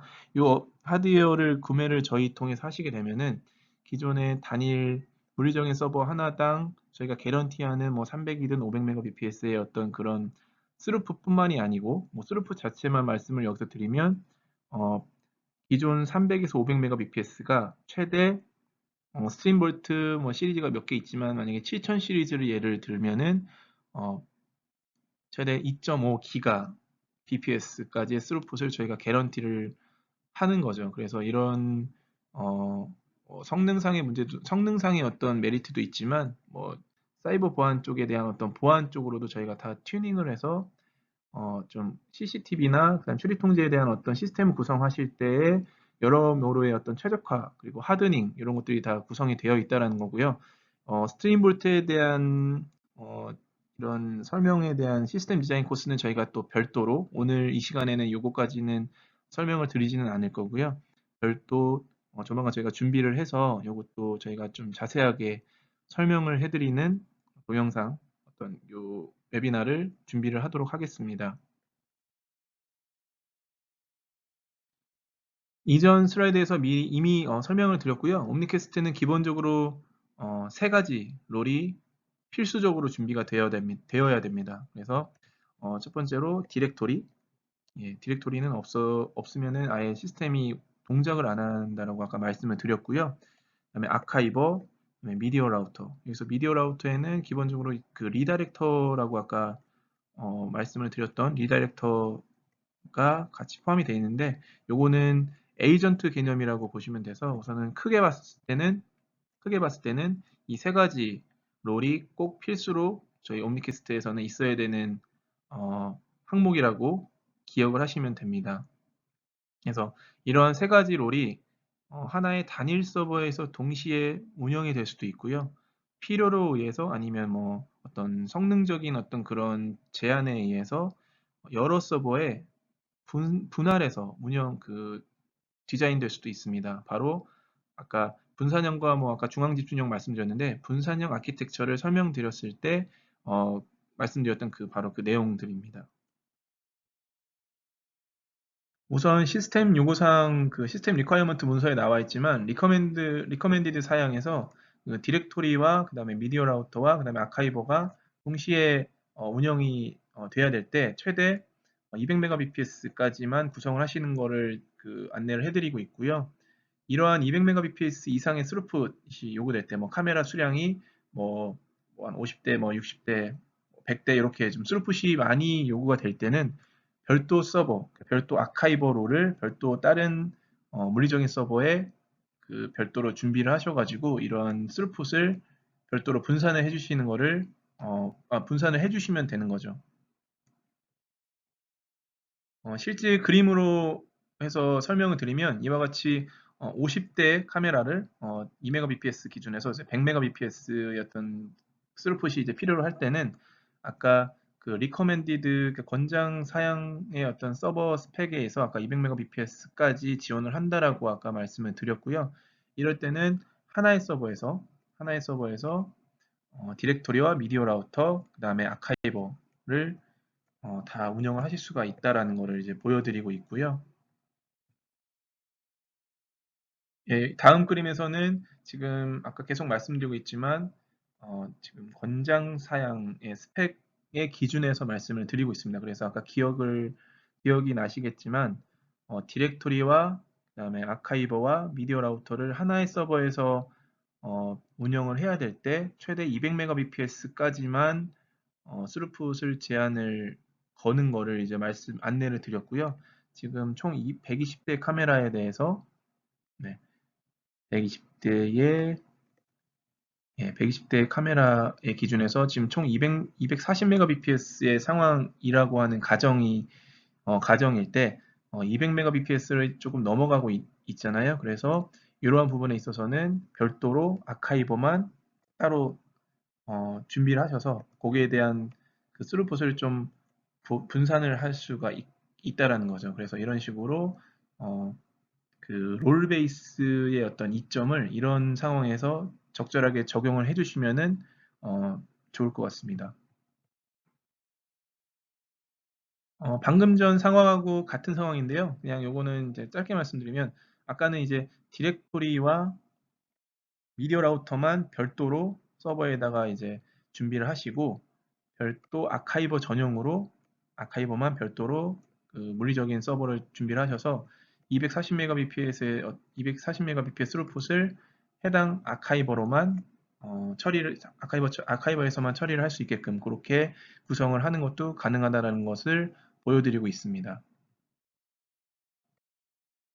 5.9 버전 그 시스템 리퀘어먼트 문서에서 우선은 원래 기존의 아카이버 롤당 300Mbps의 어떤 제한을 조금 더 많이 좀 뛰어넘을 수 있게끔 하는 상황을 안내를 드리는 내용이 추가가 됐는데요. 바로 그 레이드를 구성하셔서 뭐 어느 정도 수량 이상의 디스크를 레이드로 묶어서 준비가 될 시 500Mbps까지 저희가 개런티를 그러니까 성능 보증을 한다. 뭐 안정성에 대해서 그런 부분을 가이드를 드리고 있는 건데 아까 그 지금 현재 100대 카메라가 400mbps, 뭐 이번 상황에서는 뭐 4mbps씩 설정이 되면은 총 400mbps의 어떤 스루풋이 발생을 하겠죠. 그래서 실제 음, 그 아카이버 전용에서는 아까 레이드 뭐 5나 6를 12개 디스크를 사용해서 가지고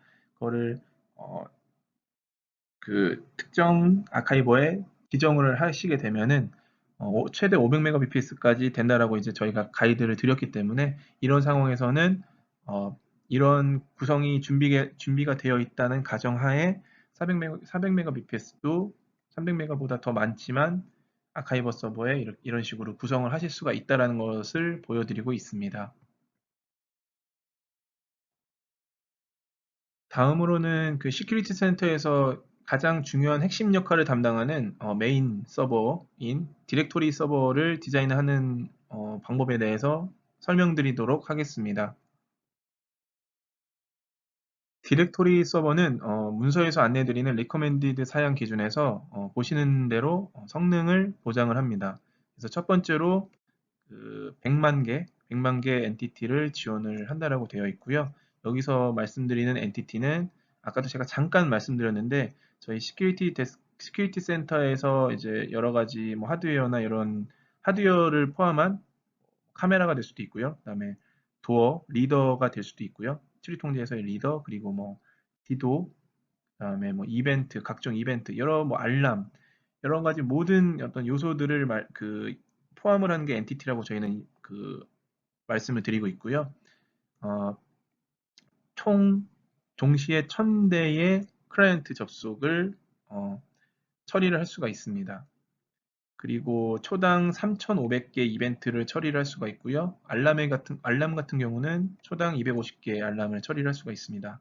아까 잠깐 말씀드렸다시피 아카이버와 같이 디렉토리가 운영이 돼야 될 때는 최대 200mbps의 어떤 스루풋을 지켜주시기를 안내를 해드리고 있고요. 만약에 300대 카메라 이상인 어떤 사이트 같은 경우는 디렉토리 전용 그 서버를 별도로 준비를 해주시는 거를 안내를 해드리고 있습니다. 그리고 마지막으로 어, 그 가상화 서버에도 저희 디렉토리 서버를 그쪽에다 준비를 하셔가지고 운영을 하실 수도 있다라고 안내를 드리고 있는 것을 이 문서에서 확인하실 수가 있습니다. 다음으로는 아카이버 서버를 구성하실 때 고려해 주셔야 되는 부분에 대해서 알아보도록 하겠습니다. 아카이버 서버를 준비하시는 부분에 있어서 우선 기본적으로 카메라가 몇 대가 있는지 수량이 먼저 확인이 되어야 할 거고요. 카메라별로 비트레이트나 코덱이 어떻게 지정이 될 건지도 먼저 정해져야 됩니다. 그래서 전체적으로 비트레이트가 얼마나 소모가 될 건지가 미리 예상이 되어야 되고요. 그리고 이에 대한 스토리지 용량이 먼저 또 확보가 되어야 되고, 스토리지도 뭐 다스 스토리지를 쓰실지 아니면 뭐 센 스토리지를 쓰실지, 뭐 저희가 뭐 개인적으로나 뭐 어떤 업계 쪽에서도 별로 권장은 드리진 않지만 나스 스토리지가 필요하실지에 대해서도 먼저 정해져야 됩니다. 그리고 여기서 추가적으로 아까 전 슬라이드에서 말씀드렸던 전체 인프라를 제네텍 저희 전용 어플라이언스인 뭐 스트림볼트로 진행하실지 아니면은 그냥 일반 서버로 준비하실지 아니면 가상화 서버 환경에서 저희 시스템을 구성을 하실지 이런 것들도 고려를 해주셔야 됩니다. 좀 더 세부적으로 아까 방금 전에 말씀드렸던 거 부분을 파악해 보시는데 좀 리스트를 좀 몇 가지 더 세부적으로 나열을 해봤고요. 뭐 카메라 수량, 카메라 수량과 그 다음에 카메라가 언제 동작을 하고 언제 동작을 안 하게 할지, 뭐 예를 들면은 카메라가 뭐낮 시간에만 동작을 하고 저녁 시간에는 잠깐 카메라를 뭐 레코딩을 하지 않게 한다거나 이런 것들이 필요로 할 수도 있거든요. 그리고 어떤 코덱을 지정하셔서 운영을 하실 건지, 그리고 프레임 레이트, 그다음에 뭐 움직임, 레코딩, 모션 디텍션이 있을 때만 레코딩을 하실지 아니면 어, 계속 저장을 하실지, 그리고 뭐 스토리지 종류 그런 것들도 이제 결정을 해주셔야 되고요. 어떻게 보면은 좀 되게 중요한 부분인데요. 유니캐스트 환경인지 아니면 멀티캐스트 환경인지 이게 가장 중요합니다. 왜냐하면 아까 말씀드렸다시피 실시간 화면에서 실시간 영상을 아카이버의 어떤 리다이렉터 스루풋을 거치지 않고도 다이렉트로 카메라에서 그 워크스테이션으로 바로 영상을 송출할 수가 있게 한다라고 하면은 그럴 때 소모되는 네트워크 쪽에 좀 많이 효율적으로 운영을 하실 수가 있다라고 아까 말씀드렸고 그러한 부분들이 가능한지 아닌지도 먼저 확인이 필요합니다. 그리고 뭐 저희가 뭐 미디어 암호화라고 해서 이거는 잠깐 언급만 하고 넘어가려고 하는데 만약에 인크립션이 필요로 한다라고 하면은 그에 따른 아카이버에서 처리를 해야 되는 어떤 리소스들이 조금 어, 좀 그런 부분이 가만히 돼야 된다라고 한다거나 이런 것들을 꼭 확인을 먼저 해주셔야 됩니다. 추가적으로 하나 말씀드리고 싶은 게 있는데요. 여기서 아카이버 롤은 단일 그 물리적 서버에서 아카이버 롤은 하나 이상으로 생성을 해주실 수가 있습니다. 그래서 최대 5개의 아카이버 롤을 단일 서버에다가 이제 추가를 해주실 수가 있는데요. 여기서 중요하게 준비를 해주셔야 되는 부분은 그냥 그냥 아무렇게나 롤을 추가를 해주시면은 안 되고요. 각각의 그 전용으로 아카이버 롤당 저장할 수 있는 디스크를 각각 물리적으로 파티션을 나누는 게 아니고요. 각각 할당을 해주셔야지만 이런 것들이 가능할 수가 있습니다. 뭐 물론 아까 뭐 제네텍 아카이버 서버는 하나의 서버당 뭐 300mbps, 뭐 300개 카메라로 제한을 한다라고 말씀드린 부분이 있는데 어, 지금 방금 말씀드린 하나의 물리적인 서버에서 하나 이상의 아카이버 롤을 추가를 하실 수가 있다라고 하는 거는 우선 가능한 일이고요. 이거를 어떻게 구성을 하는지에 대해서 저희가 좀 세부적으로 관여를 해드리지 않으면 여기에 대해서 여러 가지 문제가 생길 수가 있거든요. 그래서 요거는 저희가 좀 예민하게 뭐 권장을 드리는 부분은 아닌데 이런 부분이 가능하다라는 거를 잠깐 말씀을 드릴 수가 있고요. 이런 것들을 저희가 미리 튜닝을 해서 최적화 시켜 놓은 게 아까 말씀드렸던 스트림볼트라고 잠깐 언급을 했던 부분이 바로 이런 부분 때문인 이유가 있습니다. 저기 아카이버 롤당 아까 전용 디스크 공간을 할당을 해주셔야 된다라고 했는데 뭐 저희가 그냥 이론적으로 해드리는 거는 파티션별로 20TB 미만으로 좀 구성을 해주시기를 말씀드릴 수가 있고요. 이것도 물론 하나의 디스크 공간을 하나의 아카이버 롤만 할당을 할 수가 있는 건 아니고요. 여러 개의 디스크를 하나의 그룹화해 가지고 전체적으로 묶어서 그런 저장 공간을 좀 확장을 시키실 수가 있거든요. 그거에 각각의 디스크 파티션을 말씀을 드리는 겁니다. 그리고 뭐 여기에서 뭐 그 MS SQL에 대해서 뭐 리모트로 접속을 할 수 있다라고도 말씀을 설명을 드리고 있는데 거기에 대해서 그 지연 시간이라든지 아니면 어떤 사이즈 부분에 대한 부분을 여기서 내용을 따로 나중에 확인을 해주시면 될 것 같고요. 여기서도 언급 드리고 있지만 SQL 익스프레스 버전은 전체 그 디스크 그 데이터베이스 용량을 10기가로 제한이 되어 있습니다. 그래서 이 용량이 넘어가게 되면은 저희가 대부분의 롤들이 MS SQL의 데이터베이스를 저장을 한다라고 말씀을 드렸는데 단일 물리적인 서버에서 익스프레스 버전이 설치가 되어 있는 거에서 여러 가지 롤이 동시에 여기에 10기가인 데이터베이스 크기 안에서 여러 가지를 사용을 하게 되면은 나중에는 용량이 모자라게 돼서 여러 가지 문제가 또 생길 수가 있다라는 거죠. 그래서 우선은 여기서는 비디오 옴니캐스트에 대한 부분을 설명을 드리고 있기 때문에 지금 저희가 기준으로 하는 거는 카메라가 이제 하루당 10K씩 대략적으로 이제 10K씩 필요로 한다라고 하는 거고요. 이거는 100대의 카메라가 100일 정도 아니면 300대의 카메라가 한 달 정도의 그 어떤 여러 가지 뭐 데이터베이스 관련 뭐 이벤트라든지 아니면 뭐 여러 가지 설정 값들이 이 SQL에 저장이 된다라고 하는 기준을 고려를 해주시면 되는 부분입니다. 이제 방금 설명드렸던 그 아카이버 롤이 단일 서버에서 최대 5개까지 추가가 될 수 있다라고 말씀을 드렸고요. 그런 상황에서 지금 이 그림에서 보시다시피 아카이버가 이제 총 3개가 지금 추가가 되어 있고요.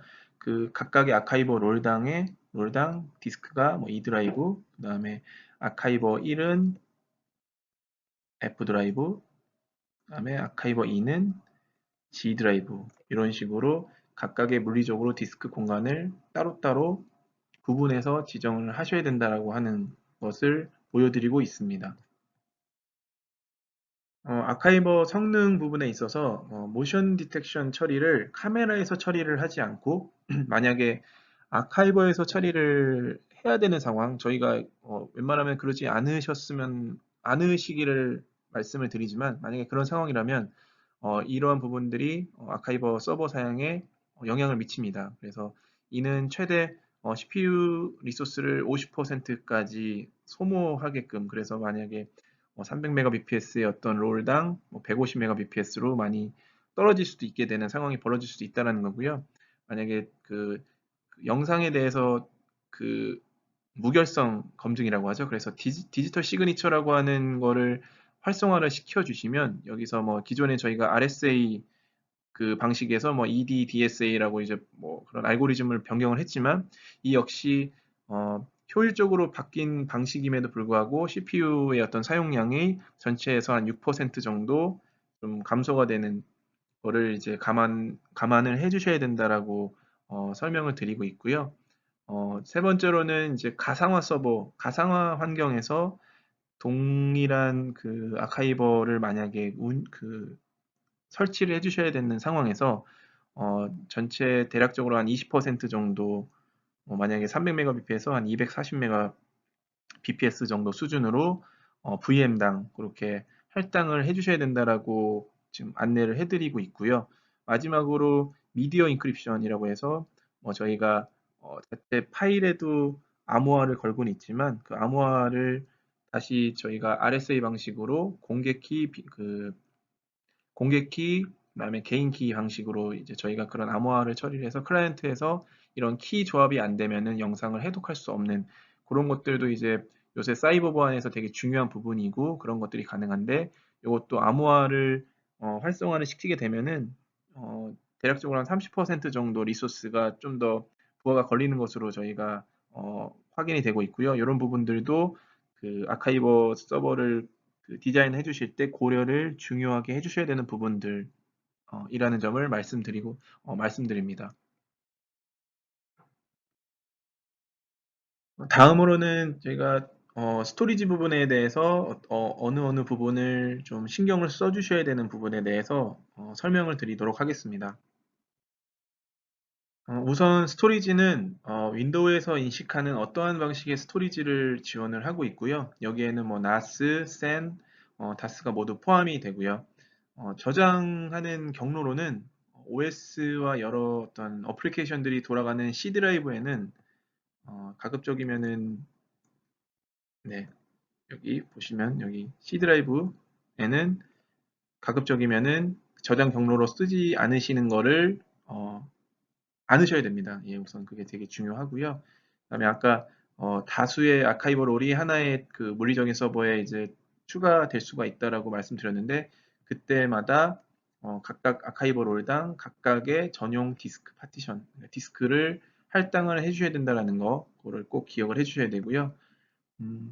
그 대략적으로 어떤 카메라 수량에 대해서 그 전체 스토리지 용량을 계산하실 때 해당 그 카메라 제조사에서 제공하는 그 계산기를 사용하셔가지고 거기서 가이드하는 용량을 어, 감안하셔서 그거를 기본으로 전체 스토리지 용량을 준비를 해주셔야 됩니다. 만약에 이게 잘 맞지 않으면 스토리지가 처음에는 용량이 뭐 부족하지 않기 때문에 문제가 없다가 이런 용량이 좀 좀 모자라서 나중에 여유 공간이 없어지다 보면은 그때 또 발생하는 여러 가지 이슈들이 많이 있거든요. 그래서 어, 스토리지 용량을 계산하시고 그거에 맞는 한 10% 정도 저희는 대략적으로 이제 10%의 어떤 최소 그 여유 공간은 준비가 돼 있으셔야지만 좀 원활하게 저장이나 이런 것들에로서 손실 없이 정상적으로 그런 레코딩이 이루어질 수 있다라는 것을 말씀드리고 있고요.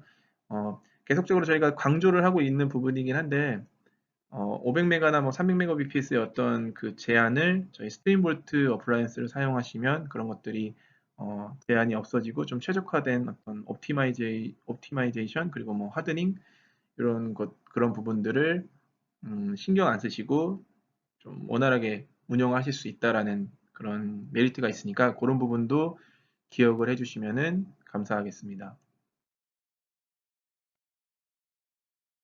지금까지 서버 쪽 관련 디자인을 어떻게 준비를 해주셔야 되는지를 말씀을 드렸고요. 지금은 이제 워크스테이션, 저희 클라이언트 어플리케이션을 실행하기 위한 그쪽 워크스테이션 부분을 어떻게 준비를 해주시면 되는지에 대해서 말씀을 드리겠습니다. 그래서 저희는 지금 시큐리티 데스크에서 영상을 디코딩하기 위해서 그 디코딩 처리가 되게 예전에는 CPU 쪽 리소스가 어마어마하게 필요로 했거든요. 근데 저희가 어, 이런 디코딩 부분을 CPU에서 처리가 아니고 GPU 프로세서를 활용해 가지고 그런 디코딩을 좀 별도로 CPU를 부담을 덜어줄 수 있게끔 그렇게 준비를 해놨는데 지금 현재로서는 AMD 계열은 지원을 하지 않고 있고요. 엔비디아 계열, 뭐 지포스 아니면 뭐 여러 가지 그 엔비디아 계열의 그 그래픽 카드를 어, 같이 워크스테이션에 장착을 하게 되면은 그런 디코딩 처리를 좀 많이 활용을 하실 수가 있고요.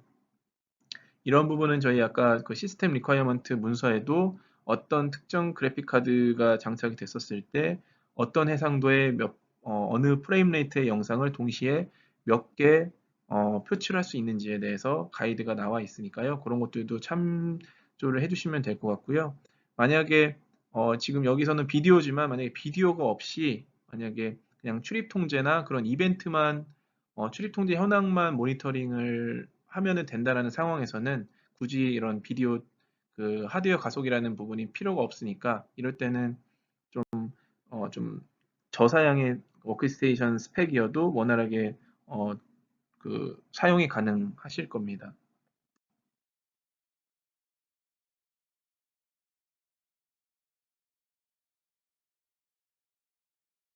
지금까지 옴니캐스트 관련해서 기본적인 기능에 대한 어떤 서버나 워크스테이션의 디자인에 관련돼서 설명을 드렸는데요.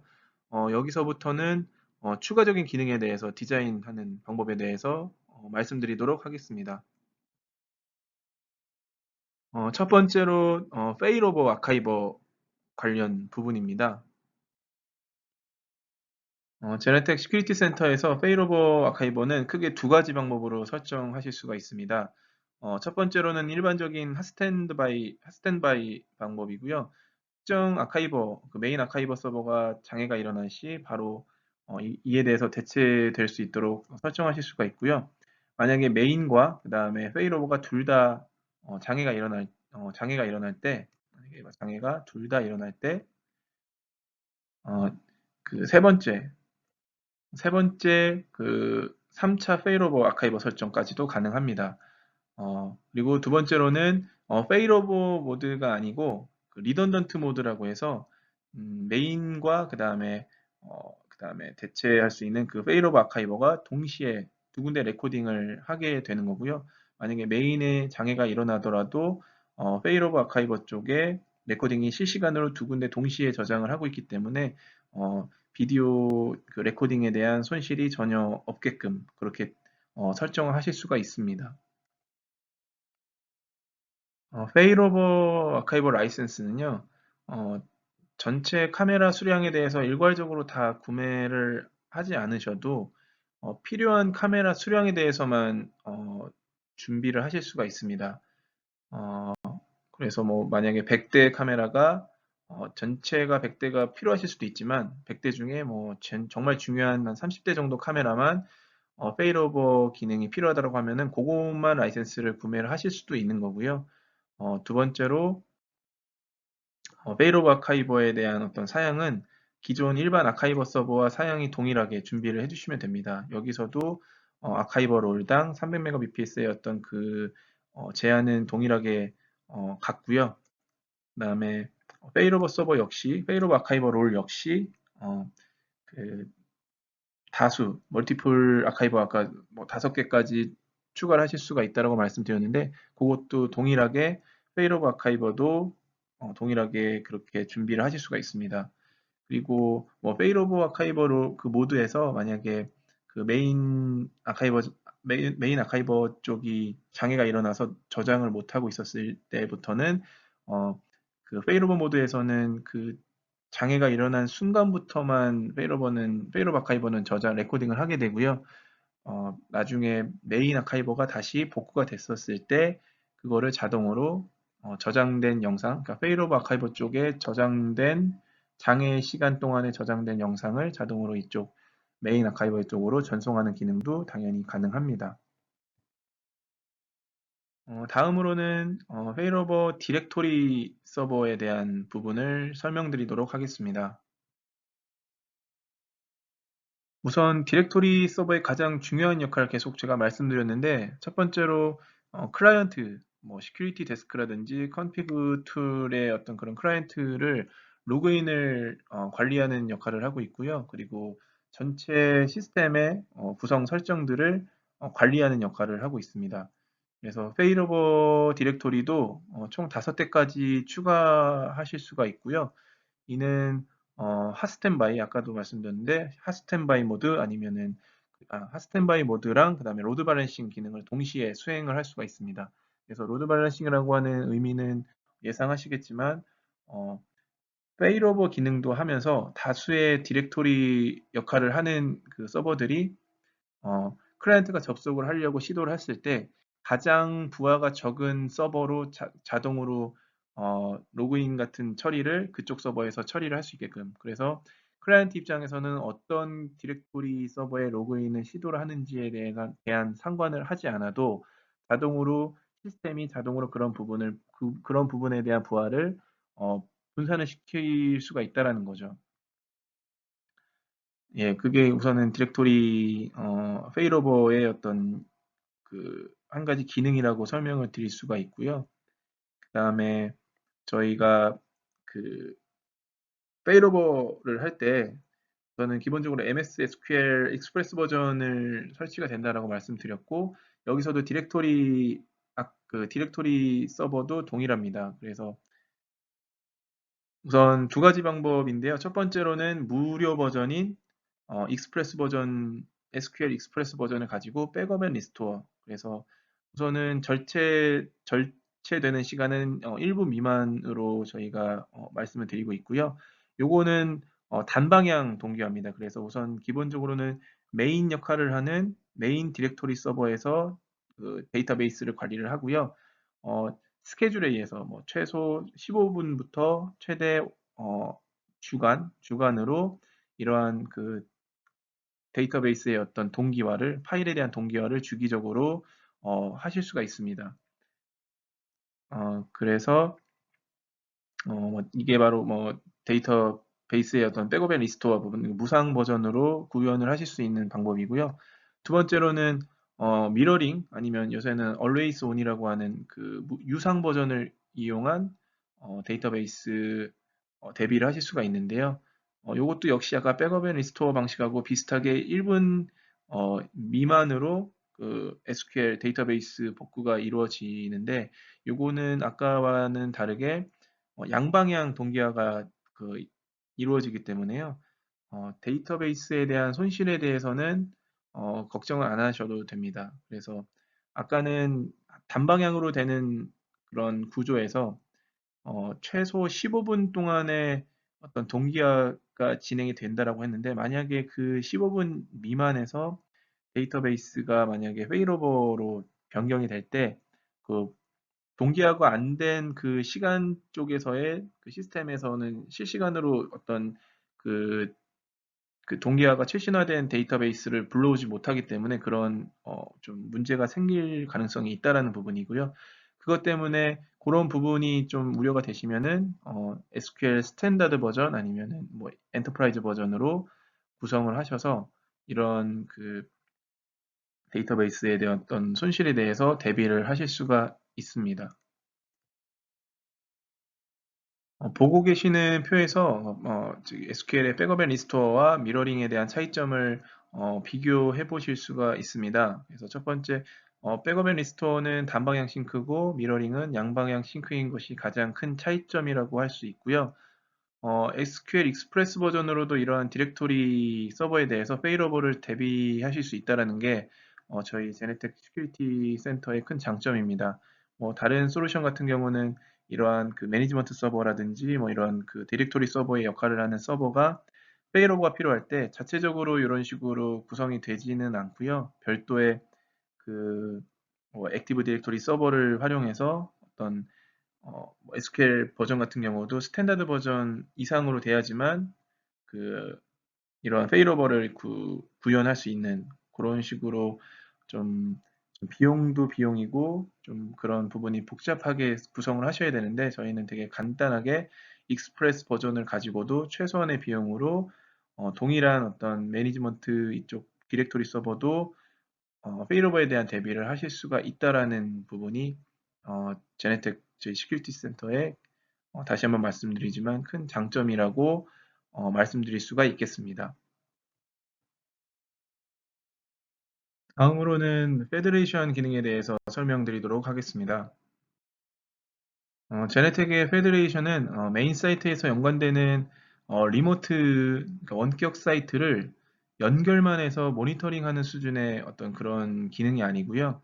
전체 하위 시스템, 그러니까 리모트 시스템과 메인 시스템을 아예 동기화를 해서 전체적인 큰 규모의 사이트를 완벽히 통합할 수 있게 하는 개념입니다. 그래서 한번 페더레이션 기능이 설정이 되면은 자동으로 그 하위의 메인 시스템과 하위 모든 시스템이 계속적으로 주기적으로 동기화를 해서 이러한 어떤 비동기화가 돼서 뭔가 일어날 수 있는 문제가 없게끔 그렇게 동작이 되게 되고요.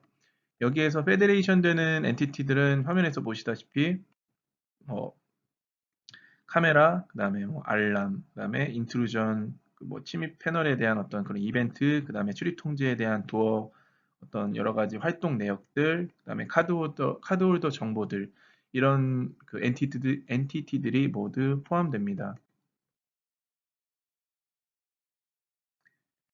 그림에서 보시다시피 지금 현재 본사에서도 뭐 저기 뭐 스트림볼트를 예를 들었지만 뭐 이런 서버들이 별도로 독립적으로 지금 시스템이 운영되고 있는 겁니다. 그래서 뭐 출입 통제라든지 뭐 비디오, 그다음에 알람 이런 것들이 자체적으로 운영이 되고 있는 상황이고요. 그다음에 페데레이션 기능을 이용해서 네, 여기서 페데레이션 기능을 이용해서 밑에 본사 하위에 있는 여러 가지 어떤 자회사들이 있을 수도 있고요. 여기서 예를 들면은 리테일 상점들 뭐들이 상점들마다 뭐 조그만 뭐 소규모의 카메라 수량과 그다음에 뭐 포스 연동, 그다음에 뭐 인트루전, 외곽 감지 이런 것들을 그 도입하셔가지고 자체적으로 시스템 운영을 하실 수가 있는 거고요. 그리고 또 뭐 밑에 뭐 백화점 부분, 그다음에 뭐 물류창고도 각각 독립적으로 시스템을 운영하시는 겁니다. 그래서 각각 독립적으로 뭐 여기 메인 시스템 헤드쿼터에 있는 시스템에 뭔가 별도로 로그인을 하지 않으셔도 독립적으로 시스템을 운영을 하실 수가 있는 거고, 만약에 이게 페데레이션이 됐다라고 하는 가정 하에서는 이런 네트워크 환경을 통해서 시큐리티 데스크 아니면 뭐 컨피그 툴을 이용해서 헤드쿼터에 헤드쿼터에 로그인을 하시면 지금 전체적으로 통합되어 있는 이 전체 시스템을 또 하나의 전체 큰 시스템 같이 어, 통합을 해서 관리 및 운영을 하실 수가 있다라는 거죠. 그래서 이러한 기본적인 개념을 좀 설명을 드리도록 그림을 나타냈는데 이게 바로 페더레이션 기능의 어떤 한 가지 예라고 설명드릴 수가 있습니다. 방금 전까지 보여드렸던 페더레이션 기능을 구현하기 위해서 각각의 사이트, 뭐 헤드쿼터를 포함해서 밑에 뭐 리테일 아니면 뭐 백화점 아니면 물류창고 이런 각각 사이트의 어떤 시큐리티 센터 버전이 모두 동일한 버전일 필요는 없습니다. 그래서 이번 슬라이드에서는 어떤 버전끼리 호환성의 그 페더레이션 기능을 위해서 호환성의 어떤 버전들끼리 문제가 없는지를 어, 간단히 설명을 해드리려고 하는데요. 우선 여기 옆에 큰 숫자로 이미 지금 보여드리고 있지만 위로 한 단계 그리고 밑으로 3단계 버전, 3단계 이전 버전까지 호환성에 문제가 없다라고 어, 그 말씀을 드리고 있고요. 여기서 지금 현재 출시되어 있는 5.9 버전은 아직 5.10 버전이 나올지 뭐 6점 버전이 나올지 아직 그 윗단 버전이 아직 나오기 전이기 때문에 5.8 버전 기준을 그 5.8 버전을 예를 들면은 5.8 버전, 네, 5.8 버전 기준에서 위로 5.9 버전, 네, 5.9 버전 있고 밑으로는 5.7부터 네, 5.7부터 5.5 버전까지 예, 5.5 버전까지 페더레이션 될 수 있다라고 하는 의미입니다. 다음으로는 액티브 디렉토리 연계 부분에 대해서 말씀드리도록 하겠습니다. 액티브 디렉토리 연동에 대해서 라이센스가 필요하신 경우는 뭐 어떤 사용자, 뭐 회사마다 자체적으로 윈도우 액티브 디렉토리 서버를 활용해서 뭐 ERP 시스템 뭐 이런 것들을 이미 구축해서 운영하고 계실 때 그 저희 시큐리티 센터도 별도로 뭐 이렇게 사용자나 뭐 카드홀더, 뭐 출입 통제에 있어서의 카드홀더 이런 정보들을 별도로 관리하실 필요가 없이 기존에 있는 그 직원들 그런 정보들을 가지고 이런 그 사용자 그런 계정들을 연동하셔가지고 운영하실 수가 있다라는 거죠. 그래서 이럴 때 액티브 디렉토리 그 롤을 추가하셔가지고 이런 거를 연결하실 수가 있는데요. 최대 10개까지 그 도메인을 연결해서 그 연동하실 수가 있고요. 이는 아까 그 버전별로 구별할 수 있는 그 표에서 잠깐 제가 말씀을 드렸듯이 어, 그 프로페셔널 버전 이상부터 액티브 디렉토리 그 연계가 가능하다라는 것도 꼭 잊지 않으셔야 됩니다. 다음으로는 모바일 및 웹서버 부분의 디자인에 대해서 말씀드리도록 하겠습니다. 모바일과 웹 클라이언트 모두 공통적으로 저희 그 시큐리티 센터 안에서 미디어 게이트웨이 롤이라고 하는 그 기능을 통해서 스트리밍을 실제적으로 하게 되는데요. 우선 물리적인 그 서버 하나당 하나밖에 우선 그 추가를 하실 수가 없지만 어, 다른 그 별도 서버로 해서 다수의 그 서버를 그 사용하셔가지고 로드 밸런싱 설정이 가능합니다. 여기서도 보시다시피 미디어 게이트웨이, MG가 이제 미디어 게이트웨이를 나타내는 단어인데요. 어, 그 로드 밸런싱이 가능하다라는 점이 있고요.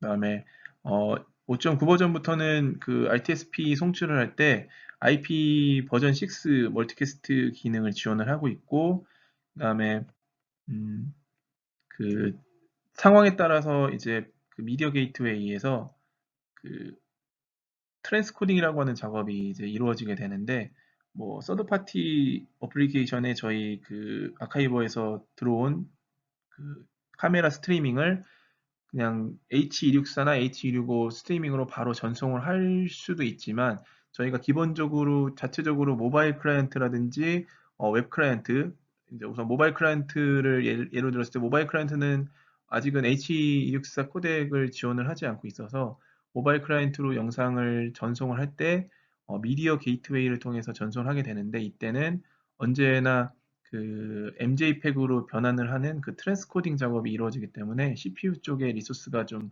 많이 필요로 하게 되고요.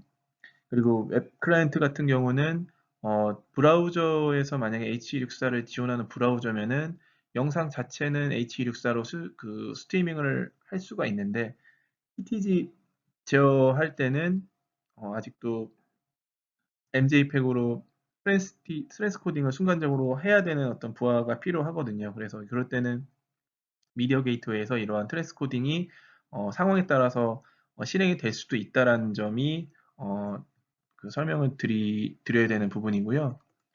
그다음에 뭐 워터마킹 기능이 만약에 필요로 할 때는 이런 상황에서도 미디어 게이트웨이에서도 30% 정도 성능의 어떤 저하가 필요할 수 있다. 그래서 지금 이런 부분들은 시스템 리퀘어먼트 문서에 다 정확하게 저희가 가이드를 해드리고 있고요. 그거 문서를 참조하셔서 나중에 시스템 구성을 하실 때 참조를 해주시면 되겠습니다.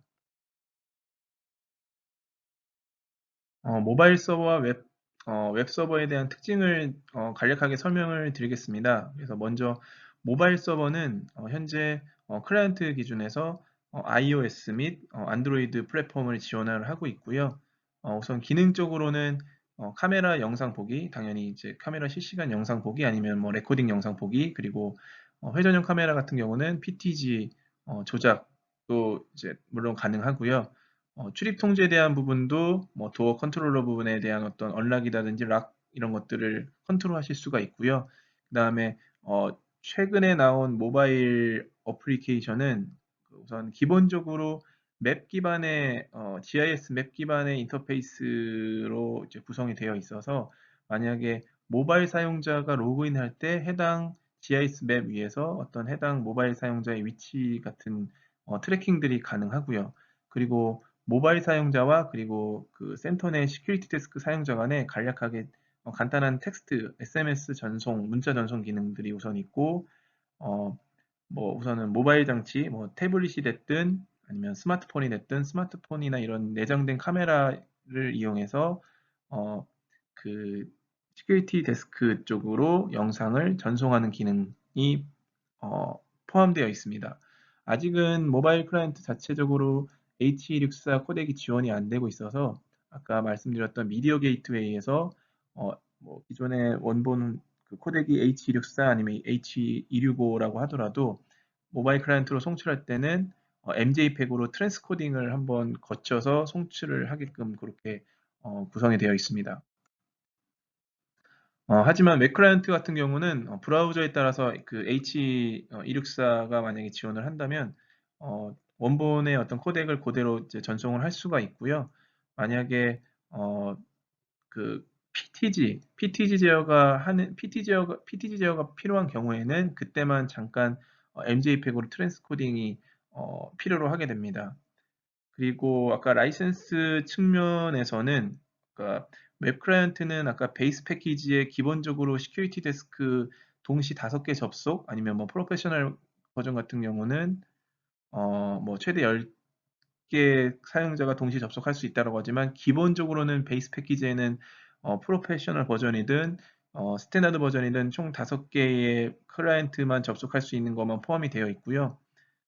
여기서 그 모바일 클라이언트 같은 경우는 베이스 패키지에는 전혀 포함이 안 되어 있습니다. 그래서 모바일 사용자 같은 경우는 베이스 패키지를 구매를 하셨다고 하더라도 필요한 수량만큼 모바일 클라이언트 라이센스를 준비를 해두셔야 됩니다. 그리고 여기 나와 있듯이 웹 클라이언트 같은 경우는 5개의 접속 라이센스가 베이스 패키지에 포함이 됐다는 것을 확인하실 수가 있습니다. 모바일과 웹 서버에 대한 사양도 지금 시스템 리퀘어먼트 문서에서 다음과 같이 어떤 서버 사양별로 동시에 클라이언트가 몇 개가 접속을 할 수가 있고 아니면 동시에 스트리밍이 몇 개 정도 어떤 해상도에 어떤 그 프레임 레이트 기준에서 동시에 어느 정도 스트리밍이 그 성능이 발휘가 될 수 있는지에 대해서 여기 문서에서 확인하실 수가 있습니다. 지금까지 옴니캐스트 관련해서 기본적 그리고 좀 추가적인 좀 기능들에 대해서 어떻게 기능도 설명을 해드리고 어떻게 시스템 구성을 하셔야 되는지에 대해서 설명을 드렸는데요. 마지막으로 추가적으로 시스템 디자인을 하실 때 좀 더 필요한 어떤 리소스들 그리고 어떤 자료들이 어떻게 저희가 또 준비가 되고 있는지에 대해서 좀 간단하게 설명을 드리고 마무리하도록 하겠습니다. 제네텍 홈페이지 화면에서 보시는 이 링크로 가시면은 예, 여기 지금 요 보시는 리소스.js 제네텍닷컴 여기 링크에 들어가시면 여러 가지 자료들이 공개가 많이 되어 있고요. 여기서는 제품 소개 자료 및 뭐 브로셔라든지 카탈로그 그리고 뭐 옴니캐스트 아니면 시너지스 그 저희 출입 통제에 대한 속성 코스이죠. 그다음에 크래시 코스 동영상들이 여기에 다 공개가 되어 있고요. 그리고 케이스 스터디 관련된 문서 뭐 이런 것들에 대한 다양한 정보들이 이그 그 사이트에서 확인하실 수가 있고요. 이 링크는 파트너 어떤 등급의 어떤 제한이 없이 어느 사용자든 어떤 뭐 방문자든 꽤 유용한 정보들을 많이 확인을 하실 수가 있습니다. 파트너 인증 파트너가 되신 다음에 저희 그 해당 계정으로 저희 그 제네텍 포털에 접속을 하실 수가 있는데요. 텍닥 그 닷컴이라고 해서 시큐리티 센터 관련 운영자 매뉴얼을 포함해서 뭐 관리자 매뉴얼 그리고 각종 그 노리지 베이스 정보 그리고 뭐 시스템 뭐 소프트웨어 다운로드 뭐 여러 가지 뭐 그 새로 뭐 저희 제네텍 관련 뉴스들 이런 것들을 여기서 확인하실 수가 있습니다. 뭐 나중에 이제 여기 지금 참석해 주신 분들의 이제 궁극적인 목적이 이제 목표가 이제 OTC라고 이제 옴니캐스트 트레이 그 인증 그 라이센스를 취득하시는 게 우선 목표시잖아요. 그래서 그런 것들을 다 수료하시면은 이곳 그 포털에 접속하실 수 있는 계정 어떤 권한을 이제 받으실 거고요. 여기서 방금 제가 말씀드렸던 여러 가지 뭐 문서라든지 어떤 정보들, 뉴스 이런 것들을 다 어, 확인하실 수가 있게 됩니다. 또한 유튜브에도 저희가 많이 어떤 교육 컨텐츠라든지 아니면 저희 뭐 홍보 영상들에 대해서도 많이 계속 업데이트를 하고 있거든요. 그래서 이 해당 링크에 가셔도 되고 아니면은 유튜브 사이트에서 검색창에 뭐 제네텍 아니면 뭐 제네텍 트레이닝이라고 검색을 하시면 이런 식으로 어떤 저희 채널이 이제 준비가 되어 있거든요. 그래서 자주 업데이트가 되는 거를 좀 주기적으로 들어가셔서 시간 되실 때 동영상 틀어놓으시고 쭉 한번 보시면 저희 제네텍에 대해서 좀 더 이해하시는 데 많이 도움이 되시리라 생각합니다. 지금까지 옴니캐스트 시스템 디자인 코스 SDC에 대해서 쭉 설명을 어, 진행을 했는데요. 제가 쭉 설명을 드리면서 이해가 되신 부분도 있으실 거고 아직도 어떤 뭔지 헷갈리시는 부분도 있을 거라 생각합니다. 그래서 이 해당 영상 오늘 진행하는 이 영상은 제가 유튜브에 다시 업로드를 할 예정이고요. 시간이 되실 때 언제든지 다시 그 보실 수 있게끔 저희가 준비를 하겠습니다. 그리고 저희 VMS 관련 크래시 코스 지금 비디오 영상 보시고 뭐 어느 분들은 이제 뭐 그 퀴즈도 다 그 통과하셔서 그 라이센스 인증서도 받으신 분들도 몇 분 계신 걸로 제가 알고 있는데요. 다른 분들도 지금 뭐 좀 시간이 좀 바쁘시겠지만 잘 뭐 퀴즈까지 잘 그 통과하셔서 저희가 이번에 좀 강력하게 프로모션 하고 있는 OTC도 원래는 좀 비용이 좀 꽤 나가는 비용의 어떤 교육을 무상으로 좀 이렇게 이번 기회에 좀 많이 취득하셨으면 하는 바람입니다. 아직 남아있는 시간이 시간이 있는데요. 지금까지 들으시면서 궁금하신 사항, 그리고 지금까지 질문, 안 하시고 좀 남겨두셨던 질문 사항 있으시면요. 여기 옆에 채팅창 통해서 질문 주시면, 저희가, 시간상 전부 답변을 드릴 수는 없을 거고, 몇 개 좀 중요한 그 질문 사항 같은 거는 좀 같이 저희가 답변 드릴 수 있는 시간으로 진행을 하겠습니다. 이상으로 옴니캐스트 시스템 디자인 코스 진행을 마치도록 하겠습니다. 다음으로는 저희가 비디오가 아니고 출입 통제 관련 그 시스템 디자인 코스 준비해서 다시 찾아뵙도록 하겠습니다.